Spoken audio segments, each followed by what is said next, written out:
we got Jon Saxx. What a pleasure for you to be in. Engineer, entertainer, quite a transition. Going to do the national anthem for the Heat game tonight. Yes, you sir. do the Marlins, everything. Yes, sir. Barack. Where do you even begin with you? But thank you for your time and finding time to come by us. Hey, man, everybody loves good music. Everybody. And I really love what you're doing with the kids. No, thank you. And the saxophone and things like that, you can really take a kid out of a bad situation and put them in a good one. So talk a little bit about what you're doing with the kids and everything else, because I think it's really needed right now.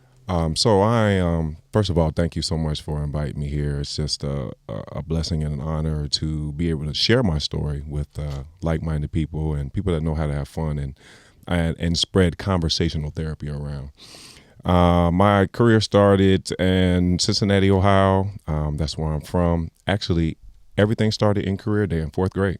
So what was the teacher's name? Mr. Thomas Graves. Mr. Thomas Graves, Yeah. right? He was playing the saxophone and it touched you somehow. Well, no, Mr. Thomas Graves was an engineer from Johnson & Johnson who came to speak about career day. Oh, who was the guy before, though? Mr. Wright. Mr. Wright that you had heard playing, right? Yeah. And that's what kind of sparked you. Yeah, I mean, saxophone is the sexiest instrument in the world. So when you hear somebody play it right, it sounds amazing.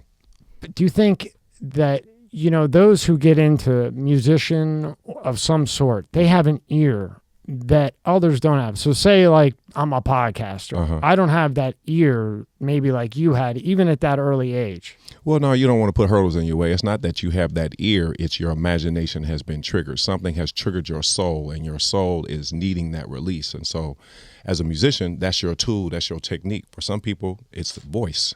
Some people need musical instruments. Some people need an extension of themselves. So the microphone would be your tool and technique that you would use. That's interesting when you think about it like that. Yeah. So you get in, you first hear it that way, it touches the soul, you get into it. Now, when you're in high school, what are you thinking about? Are you thinking about engineering? Are you thinking about basketball? Because, you ended up being a walk-on, right, when you went to college. Where's your mind at as far as your career in high school? Well, in high school, I was all about basketball. I played basketball. And at the schools, I went to a lot of different private schools. My mom was a retired elementary school principal, so she strategically placed me, and my father's a retired cop, so no playing and Vietnam veteran. Oh boy. There was no playing. Nope.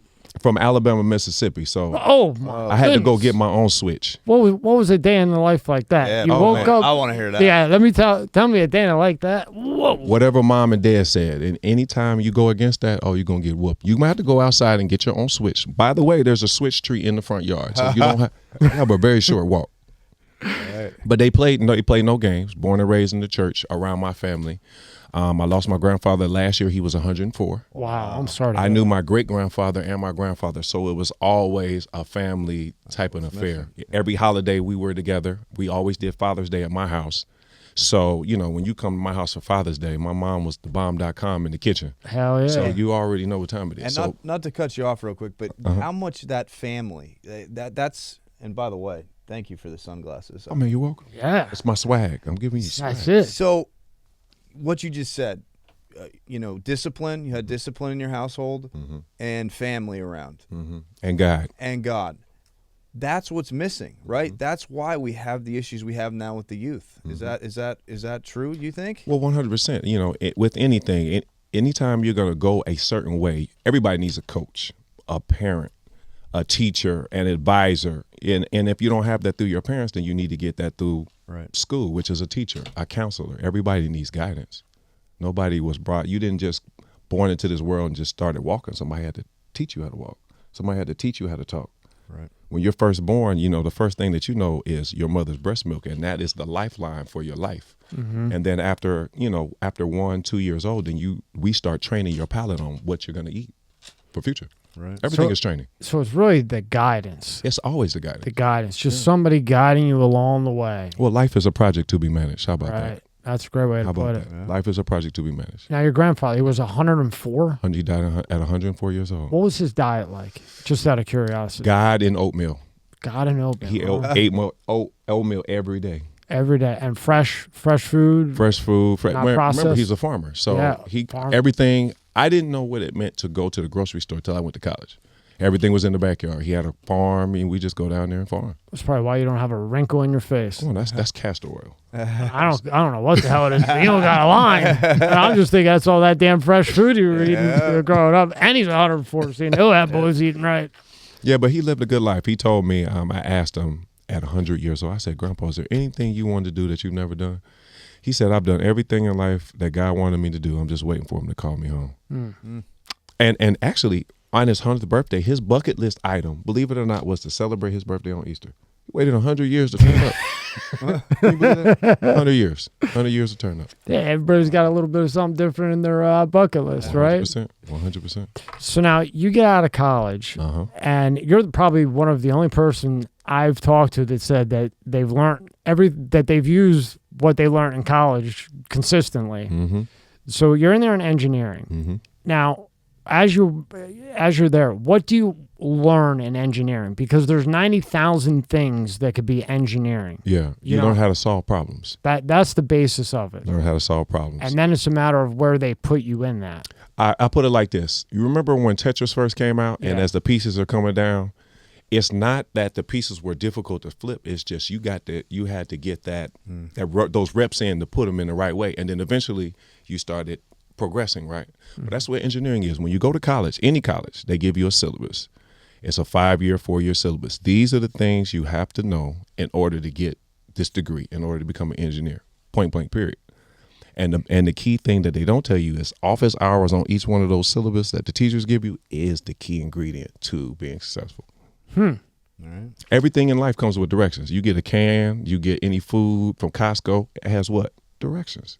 Follow the directions. We just don't want to follow directions. Right. And then I thought this was funny. Then you get, as an intern, you were working with Pontiac and Buick, and you actually got to see the Hummer transition from military Hummer to commercial Hummer. To commercial. What was that like? That had to have been something, especially as an engineer, like just seeing how they did it. Being in a manufacturing facility, a state-of-the-art manufacturing facility where you go back there and you have, 50 workers and you have the machines flipping the different things around. It's amazing, especially as an intern, because I didn't know what to expect. Just think of an assembly line, and instead of making toys, it's a whole Hummer. And for General Motors, what it is, they made it luxury. So like the Yukon Denali style type body type, they wanted to carry the seats over, stuff like that to make it kind of luxury. So for me, it was amazing. The thing about it was with me is 3 months in, my boss gets laid off. Now I'm in charge of the department. As an intern? As an intern. Wow. Because he was expendable. They have somebody that they pay intern salary. Right. So when they laid him off, but luckily those 3 months I was in rotation. So I learned a little bit about what everybody did. But remember, that's part of your syllabus in undergrad to do those type of things. So it wasn't that I was prepared. I was overly prepared, but I followed the syllabus. And how did they make that a commercial vehicle? That still took, what did you get, 4 miles to the gallon? Well, remember, my friend had one. I was on the interior side, so I'm only trying to make sure the seats, you got 4-way, 6-way, 8-way type of seats. So I was only on the interior side. I didn't look at the full thing. We just made the seats, and then we shipped them out, and then they pieced them together, like I told you, like the Tetris. Yeah. Still, that's cool to be a part of that. Engineering in general, just the things that you do.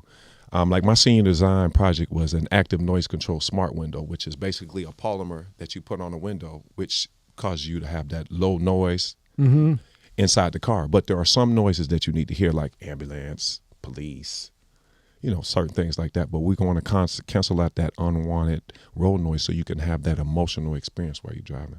Wow. So you figured that out. Well, we had to. Or you had That's to figure it out, senior design right? project. So then you can pretty much soundproof it, but still hear the things you need to hear. Hear the things you need to hear. Wow. And we're talking, 2 decades ago. Yeah, we're talking about 04. Yeah, we're talking about 04. We're talking about, have you seen the movie Still? Let's face it. After a night with drinks, I don't bounce back the next day like I used to. I have to make a choice, either a great night or a great next day. That is until I found Z-Biotics. We all have busy lives these days and can't afford to waste a day stuck on the couch because of a few drinks the night before. Z-Biotics is the answer we've all been looking for. Z-Biotics pre-alcohol probiotic is the first genetically engineered probiotic. It was invented by PhD scientists to tackle rough mornings after drinking.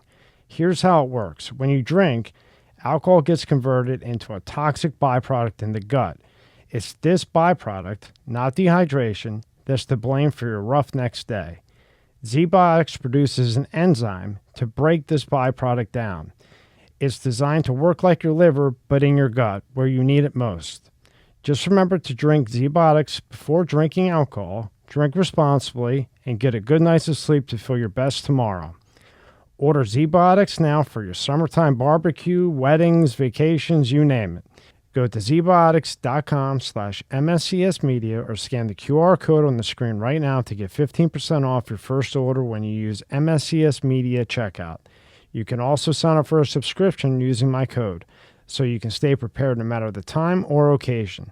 ZBiotics is backed with a 100% money-back guarantee, so if you're ever unsatisfied for any reason, they'll refund your money, no questions asked.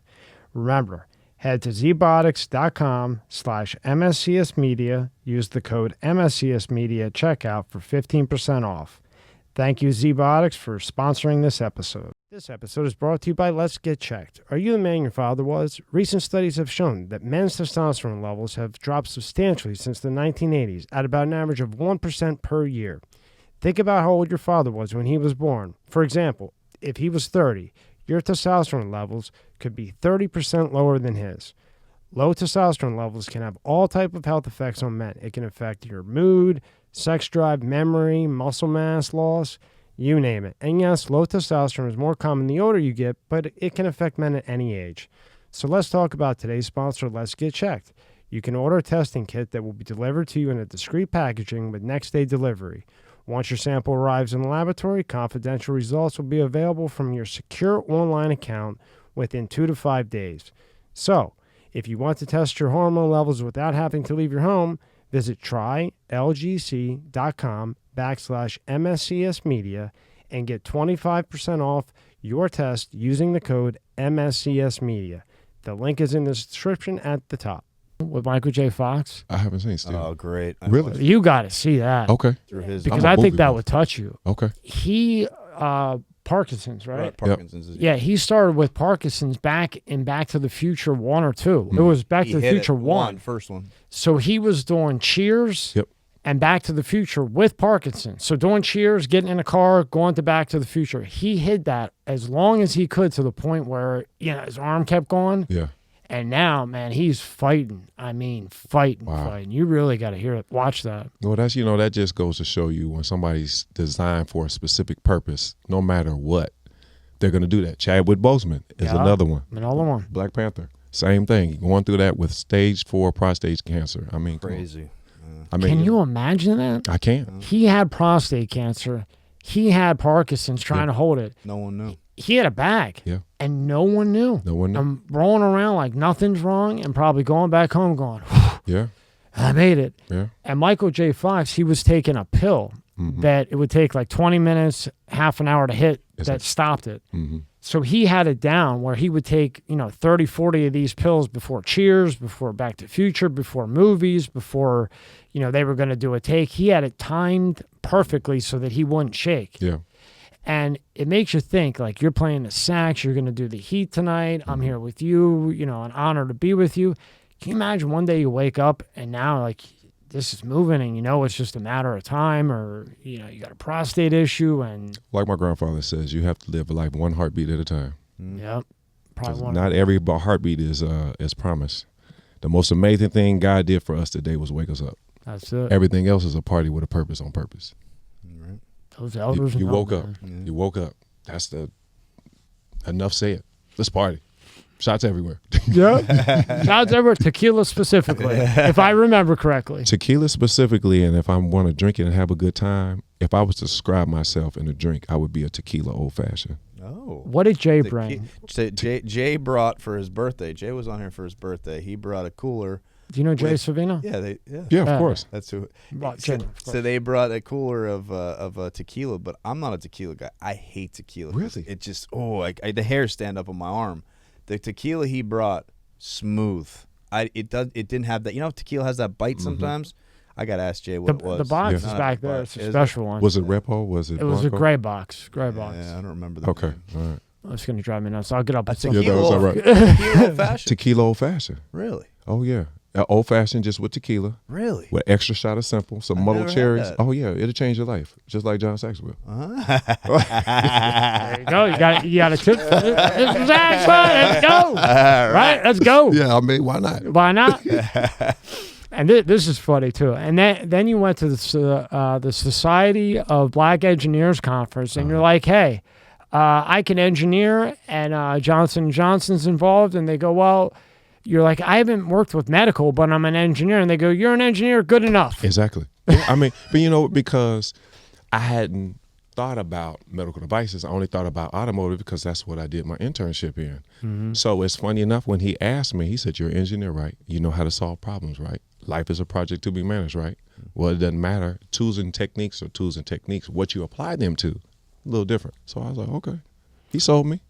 And then the department you were in was new products, right? Uh-huh. Like new products coming through. Yep. New product development on the cardiovascular side, or, you know, non-invasive cardiovascular devices. So we're talking about stents for the heart. We're talking about coils to the brain. We're talking about non-invasive surgery. So, you know, traditionally they had to crack open your chest. Yeah. Now they're just going through your femoral artery or your radial artery or radial artery in your hand, and then just taking a diagnostic catheter to that specific position and go. Now, what did you see come through that people would be surprised to know? Because that was what, like 04 to 08? Well, they still sometime they period still of do that type of surgery is common. My best friend, Dr. Davis, he's over at Memorial. He's a neurosurgeon, so I was his research engineer. Oh, So I've seen thousands and thousands and thousands of surgeries, but it's pretty traditional. My grandfather had stents, my uncles, so it was a very personal type of thing for me to understand. So that way, when I sat in with their appointments, I knew what they were talking about, because Exactly. doctors talk a certain type of way. Yeah. You got to be able to decode. Yeah, you got to be able to. For me, I'm trying to decode. Are they telling me this to make money, or are they telling me this because it's actually needed? Exactly. But that's how they think. Remember, that's Yeah. just how they think. That's just their conversational therapy amongst themselves. Now, if you really want to know, you talk to the nurses. Yeah. That's Because true. they'll spill the beans, I mean, right? Puts better on the eyes, depending on Yeah. the doctor. You know. Depending on the situation. Now, working at Johnson & Johnson, is there anything you've seen that maybe got scratched that you would have thought would have come to main market or anything like that? On my side, I was in cardiovascular devices, so I just remixed and reimagined the line. So I was in lean manufacturing. So my job was to say, I come in, the way y'all run your podcast is the way you run your podcast, right?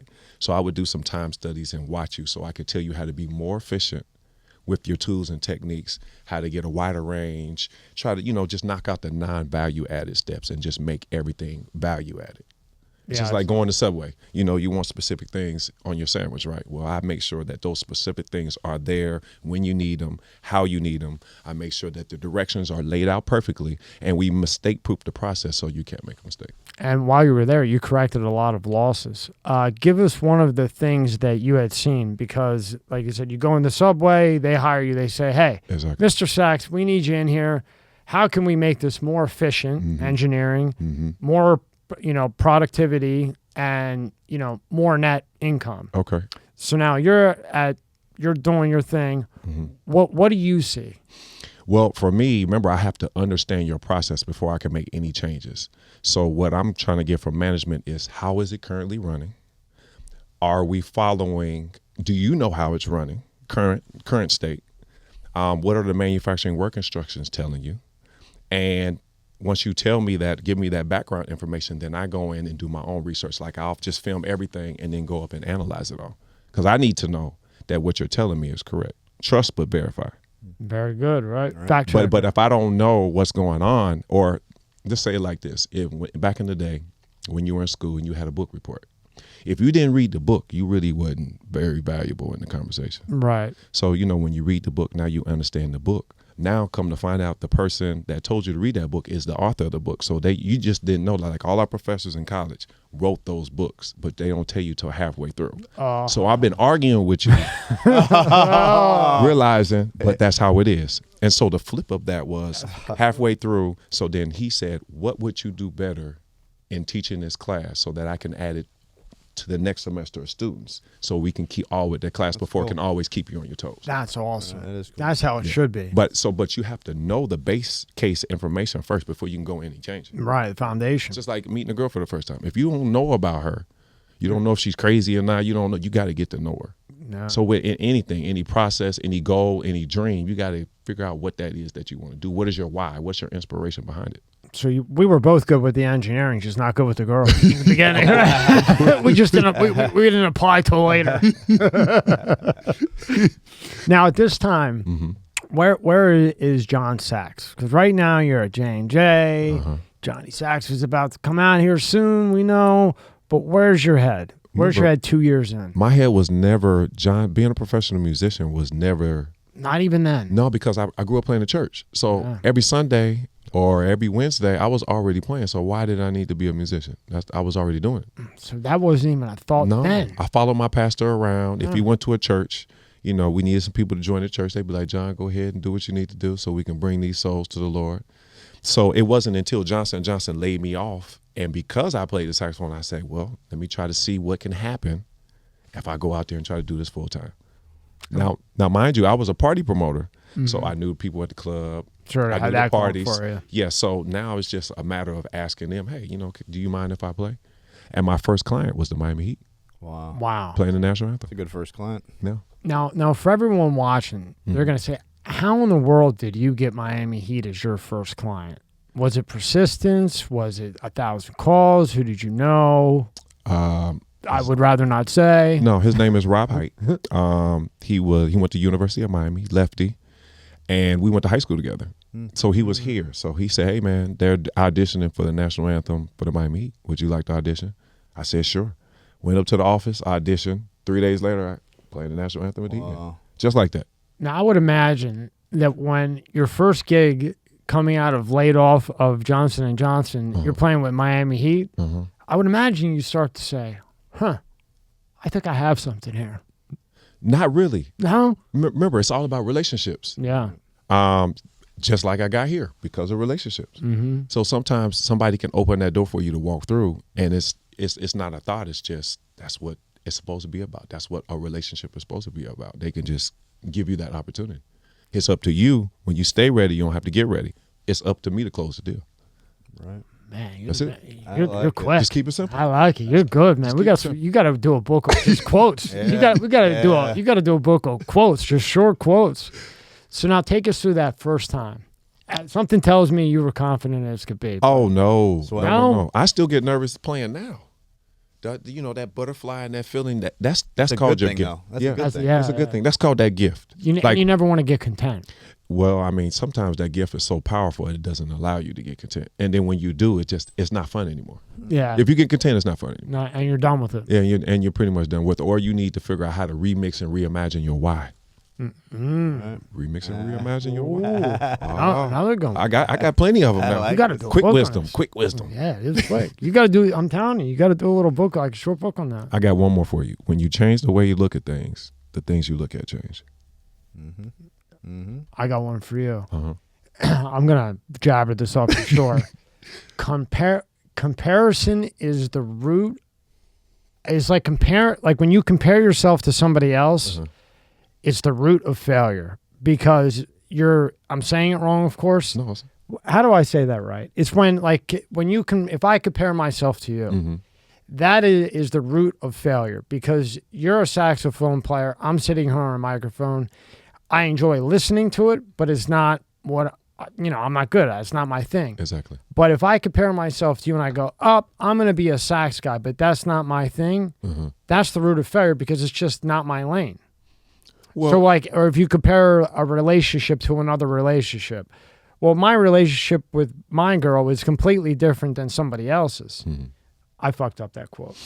Well, remember, the one thing that separates you from anybody else in the world is your fingerprints and the brainstem that those fingerprints are connected to. So you are uniquely you, wonderfully and fearfully made. So the way you deal with things is going to be probably based on the way you were trained to deal with things, whether they came from your parents, your boys, bad relationships, because those failures is what make for you learn, and then exactly, that's for an no experience, and you're like, oh, don't want to do that again. Because if you're always doing something right, how do you learn? Yeah, you don't. Quotes And nobody does quotes everything right. Quotes are amazing because I think it you're saying them here, but we're making light of it. But quotes can inspire people so much. Just a couple quick words. Yeah. You see it on T-shirts now. You see people with they're branding it. They're making money off of it too. But I had one I saw the other day, and I actually bought the shirt. My son's 16. I got a 13-year-old. They both play football. And I said to them, and no matter what you do in life, you have to try to stand out, right? Because if everybody's the same, we're just going around in a circle. You got to stand out. So mine found the shirt. It's great. It says, they will ignore you until they can't. Yes. And I found that quote just powerful. That's and then another quote real quick while we're on quotes. This is a Philadelphia Eagle quote. Okay. All right. So, if you want to fly fast, fly alone. If you want to fly far, fly together. All right. I like that. All right. See if you could Google that. It's comparing. Google the comparing yourself to somebody else quote before I lose my mind. I'll tell you who else has a good one. Oprah Winfrey. She said, "Turn your wombs into wisdom." That is good. What is it? You got a couple comparing quote? Yeah, it's comparing. Like when you compare yourself to something else. Yeah, go to ChatGPT. It'll tell you. No, we got that on there. That's good, huh? What? That'll blow your mind. Yeah, blow your mind. Where do you think AI takes us? Where do you think that takes us in the next 5 years? It gives us no excuse to be ignorant. Where does it take us over? Well, I mean, it just makes things a lot faster. You talk about innovation. You talk about continuous improvement. Well, it was only a matter of time. Nobody knew what the computer was before 2000. Now that it's here, now we got AI. It's just the next iteration of wisdom. And it's going to continue to do that because people are learning faster. These kids are picking stuff up quicker. So the technology is trying to catch up to the brain power. I mean, people like Elon Musk, they're using it. They've been using it. They're just now releasing it to the public now. We had John Ferber in. Him and his brother invented every ad you see is because of them. Every cost per click is because of them. And he had these glasses on that had the Chat GPT in it. You just hit a button. They were badass. Yeah. But remember, before that, we were doing billboards. That's right. We were doing billboards. And then they just now becoming digital. So it's only a matter of time. But does it worry you at all? No, it doesn't worry me. I use it to my advantage. Remember, I was in new product development, so I was working 4 or 5 years ahead of everybody else working for Johnson & Johnson anyway. So for me, that was to my benefit. Okay, I got a good one for you. Okay. You're an engineer. Yes, I am. Okay, explain to me how we go from car phone in the 90s, like my buddy Franco had a car phone, everybody wanted to be in Franco's car, to now that quick. Do we have a craft from outer space that we're taking a piece of? Are there guys just working on stuff that we don't know about? Aliens give us a gift. What are you thinking? You have amazing people like Steve Jobs who stays curious. You have people who that was their purpose that they were put on this earth to do, and they were put in the right mindset, right school to make that come to fruition. So no aliens, no nothing, just the right guy in the right place. Life is a project to be managed. Wisdom coming from the Lord, from his mouth cometh knowledge and understanding, if you're familiar with the Bible. So you just take that, and life is a project to be managed. What are you trying to do to accomplish this goal? What team are you going to have behind you? What mentor? Somebody, there's nothing new under the sun. All this information that's out here has just been really recycled and put your own spill on top of it. Do you think that we create ideas, meaning you have an idea, or has it always been there and we're just reaching and grabbing? Like downloading it. Like whatever it may be, you have an invention. Now you're the creator of that invention. Has that always been just circling in that realm? And anybody could have grabbed it, but my sense leached onto it, and I said, I got it. Well, it's always been there. It's like, perfect example, food. Look at all the seasoning sauces we got in the world. Italians use the seasoned sauces a little bit differently. But now, mind you, look at what you're applying those seasoning sauces to. There's only so many meats: beef, chicken, pork, shrimp, seafood, tofu, right? Salad. Okay, those are all the major food groups. So what's the difference between your chicken and your chicken? The seasoning and the sauce and the marinade that you put on it, right? Same seasoning, same sauces, same marinade. It's just the technique that somebody told you, your experiences, have taught you how to prepare it a little differently. Going back to your tools, right? Tools and the techniques. What is your thought on aliens? Do you think they've been here? I mean, you know, or a UFO? Even though we don't have a piece, I'm really disappointed. I'm a movie buff, so you didn't think that until you saw the proper movie. When you was young, you was a kid. I mean, look. Yeah, E.T. Well, what do you think? What do you think about Mickey Mouse? Yeah. If you ever been to Disney World, then you understand. You dance in your imagination and you live in your dreams. Yeah, you're right. There's a whole lot of characters. Yeah. There's a whole lot of characters that when we were watching, they were in 2D. Yeah. And when you go to the amusement park, it's full blown. So what is that? Yeah. I'm training your imagination. And I think that's what they're doing. Yeah. I think they are. I think you're 100% right. I got alien shit everywhere and they're not here. But you got to understand, look at the things, look at what they're benchmarking in order to give you that information. Right. Are they looking at the Bible? What are they looking at? They're looking at something in order to have the tools and the techniques to bring that imagination to life and then put on the screen and introduce to people. Star Wars. Yeah. That was the first. Nobody knew about the Force until Star Wars come out. Lightsabers. Who knew? Yeah. In outer space. Are you a Star Trek or Star Wars guy? Both. Both. Oh, Both. that's a very rare answer. Both. I was born in 1977. So Star Wars was there, and then Star Trek came. But once you're in space, that's you it. just want to stay out. Yeah. You know, that's true. Yoda was my guy. I love Yoda. Yoda was, that was your dude. Yoda right? reminds me of my grandfather. Yeah. You know, those old heads that's in your family that always give you that knowledge, that wisdom. Right? He always gave Luke quick wisdom. Do you, from an engineer standpoint, do you think Steve Jobs was probably the greatest we've seen? I think he's in the top 10. There's a whole lot of people that are up there too. Give me a couple of names because I want to read about him. Elon Musk, Steve Jobs, and it's because they think so out loud and crazy, but they have the team of research engineers to support all that type of stuff though. Because, that's what happens when you have an idea. You plant that seed in the ground and you have different people watering it, different people turning that soil, some of the smartest minds in the world. So no matter what you want to do, if you put the right team around you, teamwork makes the dream work. Right. You can do it. Yep. You didn't you didn't do this podcast by yourself. Mm-mm. Teamwork makes the dream work. You needed a building. You needed the right mics. You needed the right company to provide these mics. You needed the right content, and you needed the right people to interview. Yeah. I always bring it back to what you're doing so we can better understand where we're going. What's the destination? It's like getting into a car and not putting nothing in your GPS. Where are you going? Just sitting there. Yeah.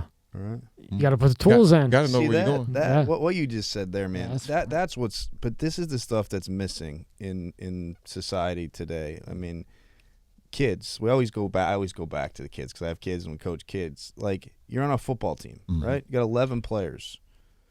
You need all 11. Mm-hmm. You may think you're the star, and you could be a star. But if you don't have everybody else, you're not doing it. But the kids don't think that way. It's all about them. Yep. You need your teammates. You need people in life. You need. I just don't know why it's not taught. Well, common sense is not common, one. And two, remember, you are putting your kids into those team sports so that they can be conditioned by somebody other than the people that they know, which is your parents. Because you never really listen to your parents. You listen to coaches, you listen to friends. So somebody else has to be recruited, hired. You got to be put on a team in order for them to beat down or trying to get into their minds that lesson that need to be learned. You know that. Yeah. Because when you hear it from your parents, you're like, yeah. But then when you hear it from somebody else who maybe has a kid that's going well, or just somebody else with some experience, you go, oh, okay. Even though your parents have been saying it for 10 years. Well, your parents do it. Your parents do it in discipline and love. Yeah. Your grandparents and aunties and all that do it in just straight love. Right. It's just love. My aunt and my grandma are vicious. My aunt was 5'4". She could knock you out in a minute. Mm-hmm. She tried to. Exactly. You know how they are. Sharon's. Oh boy, I could tell you some funny stories. But with Steve Jobs, his innovation and engineering was so good. Uh-huh. The iPhone looks the same, and it's still getting bought. I thought, how much longer can they keep doing this? But he was so good. Continuous improvement. And that blue shit, and that's as an engineer, how smart was that blue texting? It's the next iteration of what's best. Remember, this didn't just come along. There's been people that's been thinking about this 4 or 5 years in advance, and now the technology has become accessible for it to be used. Sometimes technology just didn't exist. Yeah. I'm very interested in engineering if you haven't been able to tell. No, I could tell. So now when they do that, they roll out with it. They know what works. Yep. They pump it. They get it to all the Hollywood, the celebrities. So now they got the iPhone. They got the blue. They don't need to change shit. Yep. And the other thing I noticed, and I want you to give me your feedback. Okay. You'll see Samsung come out with 90-foot phones. You'll see the other one come out with 92-way phones. And Apple just sits there, in my opinion, their engineers go, you guys make all the mistakes. And when it's down to the point where there's only a couple, then we're going to slide in and perfect it where there's no glitches and it's perfect. Maybe it doesn't have all the bells and whistles that you're coming out with now. Okay. But what you've been trying to perfect as engineers for 5 years, we've let you fail. And now we're going to come out with the same thing for the next 5 that's perfect that you've been trying 5 years. Is that what they're doing as engineers? I'm going to always use the food comparison.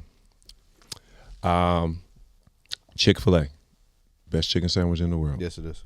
I will have to agree. Okay, so when he had a little diner, he was perfecting his chicken sandwich. He didn't really know what he had until he had it. He started serving it. So what did he do? He trademarked it. He patented it because he felt like his sauce, his formula was the best in the world. So now that he has that, and now mind you, it takes a lot. I have 2 trademarks myself. So it takes a lot to get a trademark and a patent because you have to prove without a benefit of the doubt that this is my sauce. Okay, then now you take that sauce and you start giving it to the public. Now, mind you, didn't give it out free, just like Red Bull. When Red Bull first came out, they would go to college campuses during finals week and just give out Red Bulls. Did they? I was wondering why Red Bull's everywhere. I didn't like it. That's what they did. Is that what they did? Shit. I was in college during that time. So I know I'm Red Bull. Oh, okay. Then next thing you know, it's everywhere. But that's because they were very confident on their formula, on their secret sauce. And then so what did they do? They franchise it. McDonald's. Everybody thinks, but you got Burger King. You're always going to have competition. Competition keeps you on your toes. Yep. But is that what they're doing? Is Apple, from an engineer standpoint, are they watching everybody else make the mistakes and then they perfect it and release it? Of course you have to. That's called benchmarking. Benchmark. If somebody comes up with something great, you want to benchmark to figure out how they did that. And because most of the people that figure it out quicker, they're first to the market. So now those folks are like, oh, man, hold on. That's what they do. Prime example, Elon Musk with Tesla. Who knew that he took a regular car and made it into a remote control car? Yeah, you just got to wait 3 years. That's pretty much get what you did. But now look, though, before it was never heard of an electric car. Yeah. Now every company has an electric car. Right. Yeah. And everybody's looking at everybody else. Okay, I need to make the battery last a little longer. I need the charges to be a little quicker. I need the computer I need to be more luxury. It's the same thing. I see. And Elon will wait and let them play and see what's good that he can take from what they're trying to beat him. Because the other ones are trying to beat Apple. Exactly. Still. Of course. So they're coming out with the quickest shit, quick, whether it's good or not, just so somebody moves over. Yeah, but it's kind of hard when you when you come from the school of Steve Jobs, he was the first to the market. He started with the iPod and went to the iPhone. I mean, there's a lot of catching up, and plus that's all proprietary. Right. I tell people all the time, it's like the difference between an off-the-rack suit and a custom-made suit. Yep. 100%. How much longer do you think they can go without doing a dramatic switch to the iPhone where people will actually be like, okay, enough is enough? Why would you want to lose your brand identity?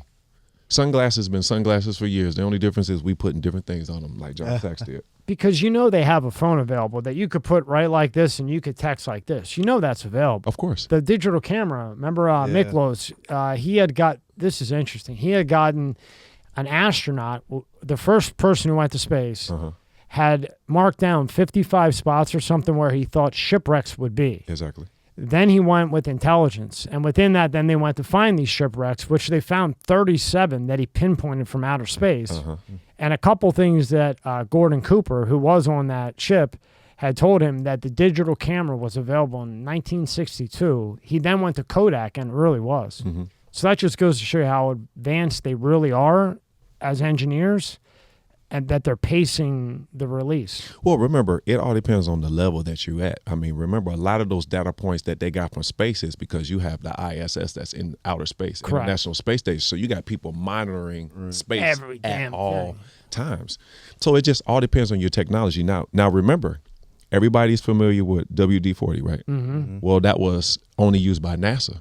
Really? WD-40 was a NASA product. I didn't know that. And then it was released, the guy that made it released it commercially, and then everybody else started using it. But a lot of this stuff the government has, NASA, they use it first. Wow. And then they make it to consumers. So because they have the best technology. My grandpa walked around with a can of Yeah, WD-40. yeah, it works. It works. It works. Squeak, done. And do you think sometimes we're just ahead Wow, of, meaning that's like cool. technology's ahead sometimes, meaning Hell yeah. we're not ready for it. Like I go back a couple. Think about the QR code. We had the guy who invented the QR code. Like everybody uses it now. You have to put your cell phone up. Joven Pulitzer. You get the QR code. But the QR code actually came out years before, if you remember, and everybody's like, "This is stupid." And I think it was not until like a little before COVID and that. Now everything has a QR code. Well, remember We had it, but they weren't using it. Funny thing is, depending on who you're working with, like if you're dealing with people that's in marketing or that do business cards, they're always looking for the next best thing. So I've been using QR code for like 10 years. You have. Because he wanted me to be ahead of the game. So because COVID I call it the great pause, shut everything down, everybody was forced to use the latest and greatest technology, which is a touchless thing. And now the QR code is everything. Everything. Yeah. But you could have always used the QR code like that. Right. But we were forced to use it. And it's such a intelligent thing to use because I can give you my card, you're going to throw it away. Exactly. I can give you my phone number, maybe you'll look at it. But if you scan the QR code, now you're locked and loaded. I'm locked and loaded in your phone. 100%. Yeah, that's a big thing. It's traceability. Yeah. Now, mind you, when I talk about tools and techniques, I mean the number one playbook, the first book ever printed was the Bible. And I look at the Bible as different recipes for wisdom that have been given out forever. The Bible is the number one best-selling book of all time forever. So a lot of people who drop wisdom, who give wisdom, has probably remixed and reimagined something for the Bible, used their specific tools and techniques in order to piece it together to create that plan and just whatever it is that you want to do. Like whether I'm an engineer, whether I'm a project manager, whether I'm a saxophone player, I'm still using tools and techniques to accomplish my goal. Y'all decided to put this podcast together. So you put your tools and techniques and your brain power together. Y'all had a lot of thought meetings and thought about what you wanted and how you wanted, and you made it happen. So now you go do Miami Heat, right? That first one. You got the butterflies. Yep. You do well. Take us through that first one. Yeah, I want to hear that. All right, so they walk me down in the middle of the stadium. You got to get there 2 hours before sound check. So it all starts at sound check. So What you year can is at this? least So I know this who's is playing. 2006. Okay. Right after they won a championship Right with after. Dwayne Wade and Shaq. Oh, wow. what a time. Yeah. What a time. So I you know, remember I'm that. just all over the place. I thought Wade was going to be Jordan at that time. Yeah. The way he was looking, good. Yes. I thought maybe, man. He's up there. But I thought he was going to be Right. like a little bit more because remember in early on? Exactly. I'm sorry, I had to give shout out. No, it's all good. Man, he was something else in that beginning. Well, I flew my mom in for moral support because I was super nervous. Yeah. So, you know, you got to have mom. Mom was in my ear trying Gotcha. to calm me down. She's like, why are you so nervous? It's a lot. You know, you 35,000 people and you are opening up the game. Now, mind you, the national anthem is the easiest, hardest song to play because everybody knows the words. Right. So you can't mess up. You can put your own little spin on it, but you can't go too left. You know, because a lot of people tend to sing the national anthem with you. You're surrounded by all the cops on the floor. And so the opening is, please stand and remove your hats for the playing of the national anthem. The national anthem is being presented by Marines or whoever. Now performing the national anthem, Jon Saxx. It's all on you. You get 2 minutes and 30 seconds to do what you need to do. Is that exactly what it is? 2 minutes and 30 seconds? seconds. 2 minutes and 30 seconds. Wow. Wow. Across the board for everybody. So now if John's ever playing at the Super Bowl, we know, and I could place the bet that it's going to be 2 minutes and 30 seconds. Yeah. 2 minutes. There's the 30 prop bet, so That's the 2 problem. minutes, 2 minutes and 30 seconds, according to TV time and everything You else. just gave it to 6 million people. This might not come out for a while. Sorry. 2 minutes and 30 seconds to figure it out. So how are we going to bet now that 6 million people are going to see this? I mean, hey, We'll put it in sounds good. early. he's got to add a little extra in there. But Yeah. just think Just about kidding. how many people have you seen professional that have messed up the national anthem? I don't think I would have noticed. And I can't name it on my head, but I know there's been a few. Mhm. There was a woman, and I can't remember her name, but she messed it up. She messed up the words. Yes. and everybody was like, "What the fuck?" Yes. It's disrespectful. Oh yeah, but at the same time, there's a lot of pressure. I mean, that girl.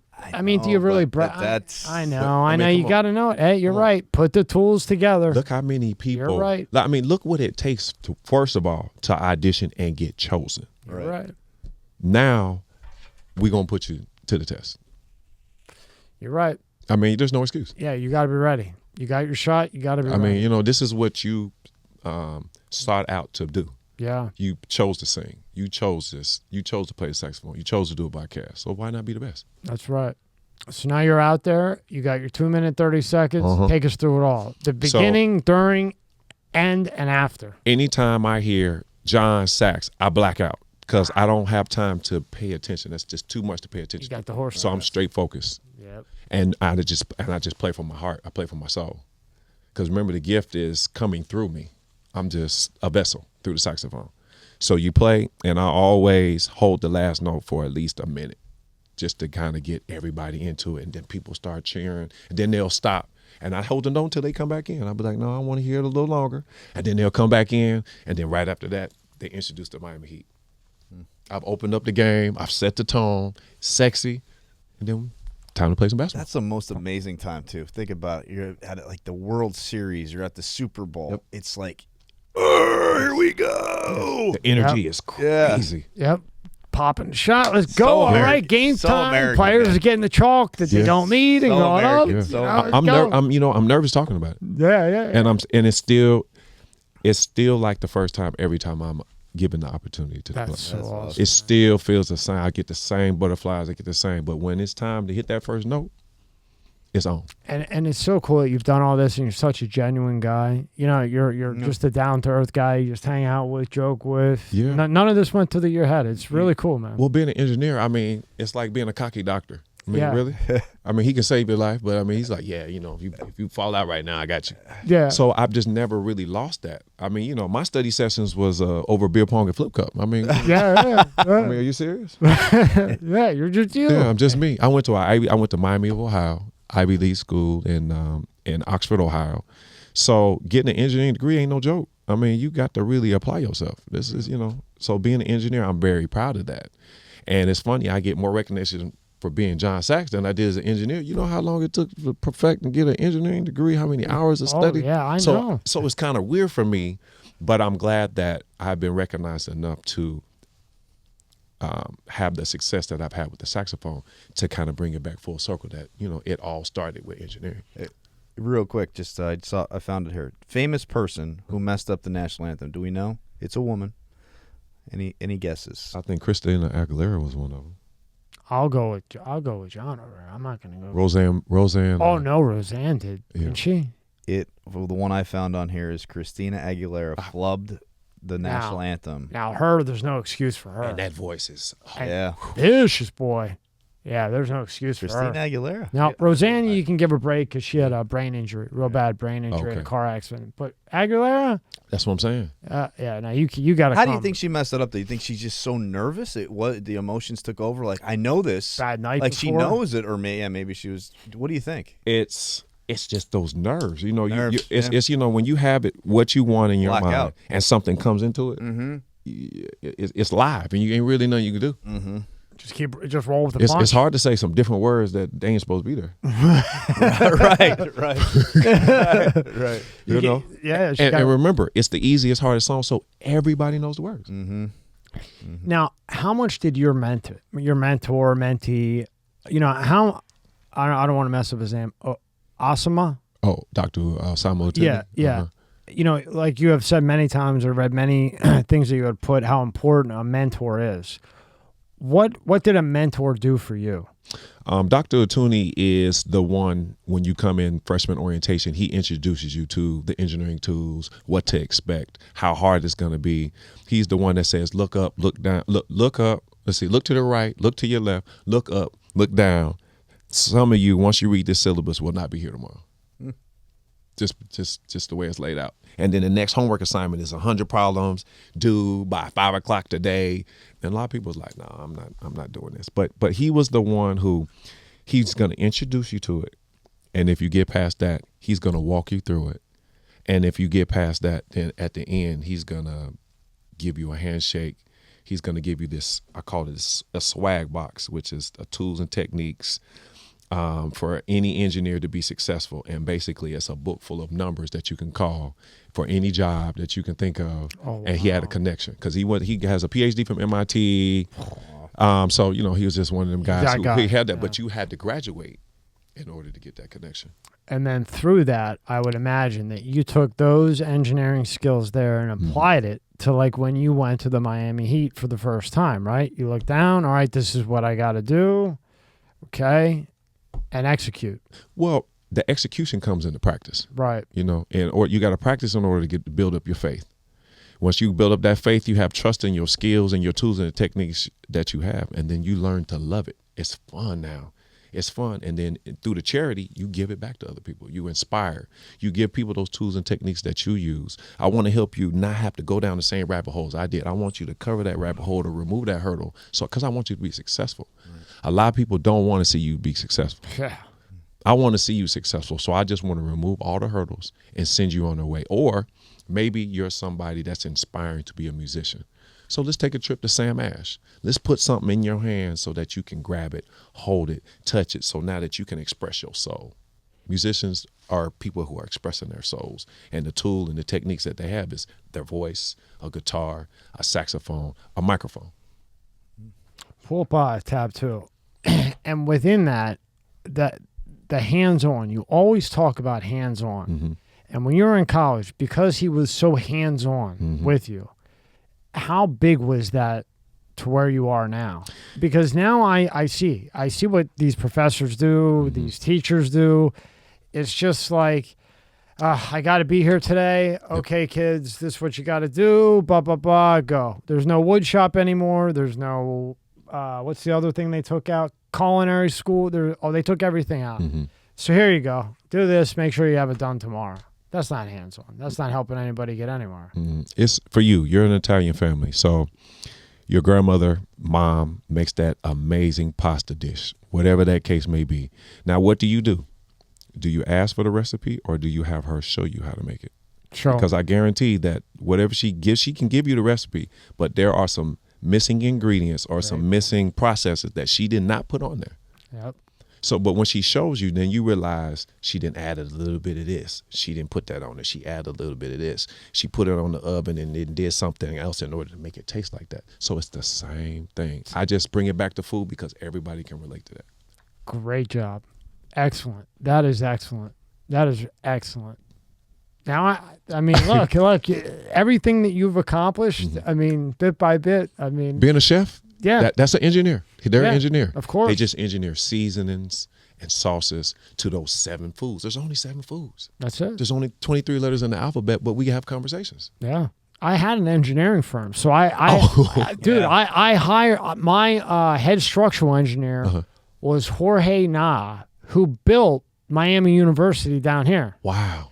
And when I opened while he pulls this up, when I opened the firm, what I did was, this is a story for off camera, but what I did was I went and I thought to myself, okay, I'm going to open up this engineering firm. Mm-hmm. These big time guys that are retired, there is no way they want to be around their wife 24 hours a day. Mm-hmm. You know, they used to work 10 hours overtime. No way do they want to be in that house getting nagged all fucking day. Mm-hmm. So I went on Craigslist and I found retired engineers, structural, I forget all of them, a bunch of them, the specialists for columns, civil, all the ones. And I got all guys that were over 60 looking for part-time work that had a good portfolio. Mm-hmm. And I had 7 60-year-old guys in here with the Octagon. Yep. I'm like, you want to use AutoCAD? Get away with that kid shit. Mm-hmm. And the guy I'm talking about, Naya, who did the breakers over here, nobody could do the Italian restaurant with him but him, and he did it with an Octagon. Yep. No AutoCAD, and I have the trophy back there when I did that. Yeah. For real. That's called old school. Old school, and that's what worked. And they had brought in multiple companies trying to do the AutoCAD, old school. So going back to what you said, you take that pie, he saw the ingredients back in the day, not this AutoCAD shit. Mm-hmm. He saw the old timers draw it out, you know? So this is your website, so take us through this here. All right, so this is you can either have the experience or enter the site. So, I always tell people to have the experience. This is just like a little teaser video. Great video, by the way. Yeah, I'm in Miami, so I had to give them the Miami flavor, I like it. Growing up, cereal was one of the best parts of being a kid. But as I got older, started working out, I had to watch out for sugar and empty carbs. Magic Spoon has the amazing flavors you'll love, but high protein and less sugar. The variety pack, 4 flavors, cocoa, fruity, frosted, and peanut butter. This pack has 0 grams of sugar, 13 to 14 grams of protein, and 4 to 5 net grams of carbs. Only 140 calories per serving. It's high protein, 0 grams of sugar, keto-friendly, gluten-free, grain-free, and soy-free. The fruity one, I'm done for. I can eat the whole box, no problem. Go to magicspoon.com/MSCS to grab a variety pack and try it today. And be sure to use promo code MSCS at checkout to save $5 off your order. And Magic Spoon is so confident in their product, it's backed with a 100% guarantee. So if you don't like it for any reason, they'll refund your money, no questions asked. That says something. Remember, get your next delicious bowl of high-protein cereal at magicspoon.com/MSCS and use the code MSCS to save $5 off. Thank you, Magic Spoon, for sponsoring this episode. This episode is sponsored by Blue Chew. Let's talk about sex. Guys, remember the days when you're always ready to go? Now you can increase your performance and get that extra confidence in bed. Listen up, BlueChew.com. Blue Chew is a unique online service that delivers the same active ingredients as Viagra, Cialis, and Levitra, but in chewable tablets at a fraction of the cost. You can take them anytime, day or night, so you can plan ahead or be ready whenever the opportunity arises. The process is simple. Sign up at BlueChew.com, consult with one of their licensed medical providers, and once you're approved, you'll receive your prescription within days. The best part? It's all done online. So no visits to the doctor's office, awkward conversations, waiting in line at the pharmacy. Blue Chew's tablets are made in the USA and prepared and shipped direct to your door in a discreet package. Does it work? Don't think you need it? Try it free for a month and see. You're going to love it. You could be missing the best sex of your life.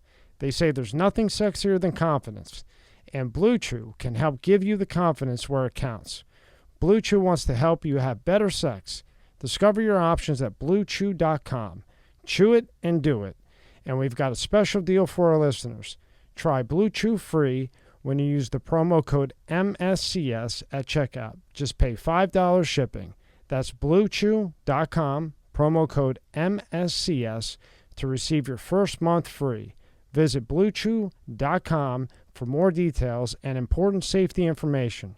We thank Blue Chew for sponsoring the podcast. Hey, Rob, have the experience at JonSaxx.com. Okay, here we go. I hit it. There we go. Okay, cool. And then just hit play here. Well, I mean, that's just popped up there because I just want the music for you to be able to have some type of reference on who Jon Saxx is. And usually you just gotta with the music. So if you close that out, then it kind of gives you my McDonald's pull down menu, if you will, about who I am and anything you want to know about me. And I just make it very user-friendly for you. Oh, this is nice. You got a lot on here, too. Yeah. Well, because I want to kind of give you a whole gambit of what I am. I'm not just what you think I am until you get here. But when you see my clients, it's like, oh. Yeah, I was like, geez, go Joel, back up Joel to... Olstein on there, too. Okay, so let's start with the apparel. Mm-hmm. And then we'll get back into your life and how you got it. Go down, Rob. Jon Saxx Right apparel. underneath market imperative. Uh-huh. You got to put some of these quotes, man. Oh, You're missing out. So Crafton Cousins is a friend of mine that I met at doing the Miami Dolphin home games, and he had just got his degree in how technology and AI go together, and he wanted to create a clothing line. So I said, well, once you use my brand as one of and let me be a client. And so he just came up with unique stuff that I love. John, Bluetooth speaker, come on. Tumbler? Hey, I never seen that. yeah. Tell me about man. Click on that, Rob. I'm an engineer. Right here? Yeah. Yeah, I'm an engineer, brother. Come on, yeah. Okay. It's a Oh, you had this at the event with All you. right. I remember. All right. Yeah. John, now tell me about this. And is this available now or we're not? This is available now. You can add it to the cart and we'll send it to your house, man. Shit. Yeah, so I have to cool, give a man. big shout out to my friend Sean LaRusso. If you've been to any golf tournament, he's the one that shoots the gun. He's the ball launcher guy. Okay. So me and him, that's like my brother from another mother. And he's also my golf pro. And by the way, I am a 5 handicap. But Are you? yes, I keep my business alive. Are you? Damn, son. Come on, man. I know. I had to get Engineer. golf clubs too. Engineer. I had to get them too. Where'd you have your most trouble with playing? Well, Fairway? you putt for dough, you drive for dough, putt for show. So, I play with a lot of old heads, and so they told me, they said, look, you need to start the game chipping and putting. Chipping and putting. Yeah, Yep, chipping and that's what I putting. was told too. And PJ National. Chipping and putting. Yep, chipping and them. Them guys were always down the middle, always. You play with the old heads, they always down. I know. But Sean came up with that concept with the speaker cups, and then I just was like, well, let me just put Jon Saxx and my logo on it. I mean, because it's a hit on a golf course. I've never seen that. Yeah. That is cool. That's pretty cool. That is cool. I hope you have a lot of them and stuff. You're gonna come out with more colors? Well, red is my color. But what I try to do, I mean, I'm kind of not being selfish, but what I would tell people is, Damn it, be selfish. You're Jon Saxx. yeah, but I rather, Respect. if it's gonna benefit you as a company and a business, don't get Jon Saxx. Get your company logo on there and give it as a swag bag option for your friends. Yeah. I want That's to be cool. myself, my brand, to be an example of what is possible. That's very Because cool. remember, I'm a saxophone player, but what saxophone player has speaker cups with Bluetooth? I've never seen a speaker couple That's what I'm Bluetooth, period. So you got the swag, I got hats. I mean, Yeah. everybody else is doing it. Why can't I? Right. That's awesome. Bro. But remember, for me, swag means strategic way of achieving your goal. Oh, okay. I like that. I like that too. So this is a strategic way that I achieve my goal. I got flasks and hats, and y'all got the glasses. Yep. Yeah, the glasses are cool. You know what I'm saying? I should have brought you a hat, glass, and shirts and give you a real swag bag. I mean, even the bag has my name on it. But I had to give you an appetizer. I couldn't come here Yeah. and not give you something. Come on. We appreciate What kind that. of guy am I? Would I be? I You love invite you. me to your house and I don't bring no food or drinks or something? Yeah, you gotta bring Come some. here, you see? Yeah, you gotta bring some. Even my saxophone has my name on it. That is awesome. That's why it's red and black. Yeah, you gotta turn that off. Why just red? A little bit. You just like red? The color of love. Mm. I'm in a fraternity called Kappa Alpha Psi Fraternity Incorporated, which is color is red. Miami of Ohio, color is red. First people to hire me after getting laid off of Johnson & Johnson, Miami Heat. So that's my 4 reason. Wow. That's kind of cool. I always want that one. Well, that's a lot of good reasons. Yeah. Right? Yeah, that's pretty good. That's pretty good. Go to Prestige Club nonprofit organization. Tell us about this. So this is my charity. Polly Wilkie, who you'll see in the video, is the founder and CEO. She's 87 years old, and that's like my second mom. And so she met me at a career day, which is where I tend to spend a lot of my time talking to the kids about engineering and entertainment. And this lady right here, her name is Ruth. And what syndrome is that's uncontrollable seizures and infantile spasms. So practically she's seizing all the time. This is her daughter. Yes, this is her daughter. Do everything Blind, that deaf, she- seizures all the time. And this is one of the families that we help take care of. Good for you, John. Yeah, man. So this young lady who is no longer with us, but just when they would come to an event, Like around there would be 3 hours a to get her doctor ready. that would be looking at her at all times because she's pretty much helpless. blind and deaf. Blind and deaf. Wow. Wow. And this mother took care of her child as if she's normal. It's a lot. That's great. It's a lot. Wow. So we do kid. multiple events through the year. We have Christmas in July where we bring you to the ice skating rink. We bring Santa Claus and some caricatures. We have a picnic in the park where we have the kids. 3,000 kids will put in what they want, and then we'll get a big bus. I'll dress up as Rudolph. We'll bring Santa Claus, and we deliver these presents to your house. Shit, well, if you need It's any amazing. help, man, I I'll help always you need out. help. We always need volunteers. Yeah, call me. I'll help you Yeah, out. I'll help you out. It's so fun. It's Yeah, so man. fun. Yeah, I'm more than happy to help you out. You got 2 guys here, man. Okay, perfect. Guaranteed, 100%. I will, man. No, thank you for that.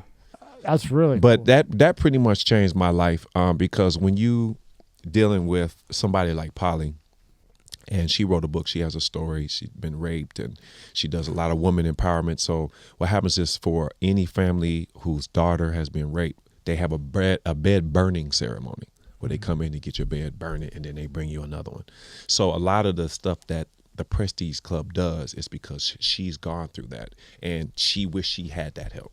Yeah. And so we're sponsored by Walt Disney World and the Cirque du Soleil. So when you come to one of our balls, it's as if you are at Walt Disney World. It's the real deal. It's the real deal. I mean, I tap dance, I do the human puppetry, I do it all because there's no limitations. I get trained by the Disney World trainers. It's I could amazing. Watch tap dancing for 10 hours. Oh, it's so awesome. And you're doing this during the holidays, right? You said you do some stuff during the holidays. Yeah, during the holidays. Always around Christmas time, so we can get those to those kids right before Christmas. Let me know. I got a whole football team of boys that can help out. Let me know. Okay. And me. Okay. Yeah. Perfect. Yeah. But this is what it's about, man. It's always for me. About, it's always been about the kids. Because if you get to them early, train up a child in the way it should go, and when they grow old, they will not depart from it. And as down to earth as you are, you know, you could do the Miami Heat, Brock, everything else, but that smile from a mother or a kid that's going through something tough, and you come and you're the guy who brightens their day, I don't think there's anything better than that. It changes your life. I mean, look at her mother. I mean, that child it's a lot. It's a lot. And she has 2 other kids and they have extreme autism. So understand that, you know, the strength of the parents is what gives me the energy to make sure, okay, you're going to bring your kids to us. Allow us to take these off. Let us entertain your kids for these next 4 hours, next 6 hours. We got you. Boy, did she Relax. get it, huh? 2 kids with autism. Dealt a bad hand. Yeah. Wow. But you know what? And those aren't even her kids. That the daughter is hers, but where they are from, when you have deformities and stuff like that, they don't let you outside. So she brought them here so she could give them a better life. That's a good woman too. That's the thing. Hell of a woman. But no, you know, Polly is an angel on earth. Yeah. And her job is to help these kids. I mean, and she's going to die doing it. So at 87 years old, she's been doing stuff like this for 40 years. I mean, I'm 45. So I listen to everything she says, and I just say yes. Yeah. So a lot of my drive and determination comes from her. Remember, I'm in a fraternity too. So a lot of that stuff was weird into me in college. You know, my mom and dad were big givers of different charities and organizations. So that's kind of all I know. That's all you know. That's all I know. Pay it forward, right? You have to. Yeah. You have to. That is so cool, man. Yeah. Really cool. Go to a marketing package. I want to see you. Do you teach little kids? I will, of course. Wait till you see this, the way this is put together. Pretty dope. In video form. My daughter's 3. I love for you to teach her some stuff. Oh, for sure. Because I think kids just need to get into it. Deco Drive was a highlight, though. I didn't expect that.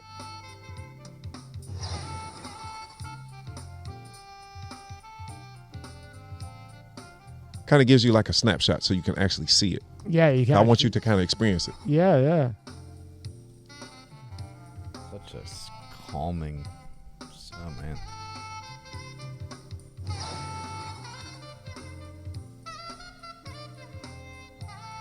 It is. You could just, like, for me, you just sit back, light a good cigar. Yes. No phone. No, at all. Nobody bother me. Leave me alone. Really, the best way to listen to music is just like you're doing it right now. Yeah. Close your eyes. Put some headphones on. Just relax. Why does the saxophone, though, out of all instruments, feel like it's the one that just gets people? That's awesome. Because it's the closest thing to the human voice. Is it? Saxophone is the closest instrument that resembles the human voice. Why does a peanut head like me not understand that? Well, let's put it like this. Have you heard I Will Always Love You by Whitney Houston? Yeah. And how the saxophone player comes in there and it complements her voice? Mm-hmm. Closest thing to the human voice. That's That's the best song I can give you that will make you... When that saxophone solo comes on, you just like... Oh. And if you think about that, you're kind of waiting for that to come. Yes. So that you can be like... if you're like... That's the second voice. I ain't gonna lie. That song, like, my dad's 83. That's one of his favorite songs. Uh-huh. And me, like, I'll sit in a car. I'll be driving. That song comes on. It's full, like, the max level. When I'm sitting around, people next to me are probably like, what the fuck? I'm like, that's just, oof. Yeah. And then when that saxophone solo hits, it's amazing. So imagine as a saxophone player, you know, you got to play those songs. You know, you got to play verbatim. Ain't no room for error. Right. No. See if you can find that later just to give it a good down. Anything else you want us to click here? Well, like we take care of all the game day entertainment for the Miami Dolphins. I've been with them since 2010.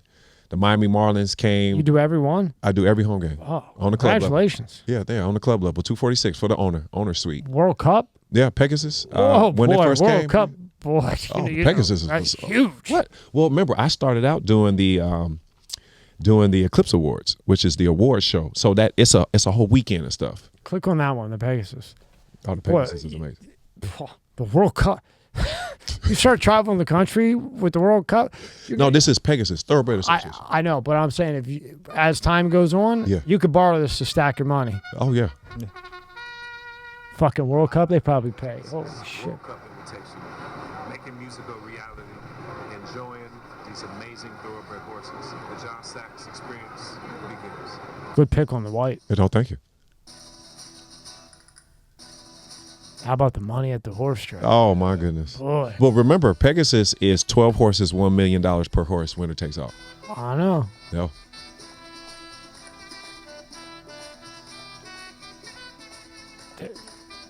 There is, man. The Saxx is just different. What's the most played saxophone song or melody? Is there a specific, like I always think the New Year's Alone Acquaintance. Anything Kenny G plays. Yeah, Kenny G. Kenny G. His holiday album, #1 best-selling holiday album, instrumental of all time. It would probably be Kenny G. You're always going to hear him during Christmas. You like him? I love Kenny G. Yeah. I met him twice. I have my own saxophone because of him, because I was inspired by Kenny G. I was like, Kenny G can have his own saxophone. I can too. I met him one time at the Honda Classic here. He Yes. was playing, and what a nice guy, first off. And just hearing him play, he was just doing a little thing before. I used to work in TV, so we got to get a little behind-the-scenes stuff and met him. Nice guy, but he's another one, just like you said, it's just, it grabs you. And Let me tell you an interesting fun fact about Kenny G. So Kenny G has a finance, it was a finance major, and he was one of the original investors in Starbucks before it went public. Wow, I didn't know that. Yeah. He's a great golfer, too. Oh, yeah. He's a scratch. Him and Justin Timberlake play on the Pro-Am together. Right. Yeah, when I first got into saxophone, I benchmarked anybody that has anything to do with the saxophone. My first one was Snoopy. He was my first one, and then the next one was the Muppets. Right. So I mean, look at my benchmarks. You know, I'm already in my imagination. You're already there. And then next was Kenny G. I mean, and what would you say it is about Kenny G? I always hear Kenny G. Like I think Tom Brady's the GOAT of the NFL. Who do you think? Quarterback wise. He would probably be the Tom Brady of saxophone. Gotcha. He thinks Joe Montana's the The only reason why that is because tell him, John. Tell him. Tom Brady is timeless. There will never be another Tom. There would never be another Tom Brady. Kenny G, just like Tom Brady, is both. They're scratch golfers. Mm-hmm. Tell him, John. Kenny G. The reason why we have smooth jazz is because of Kenny G on the Weather Channel. Tell him, John. And he has the #1 best-selling instrumental album, Christmas album, and he's Jewish.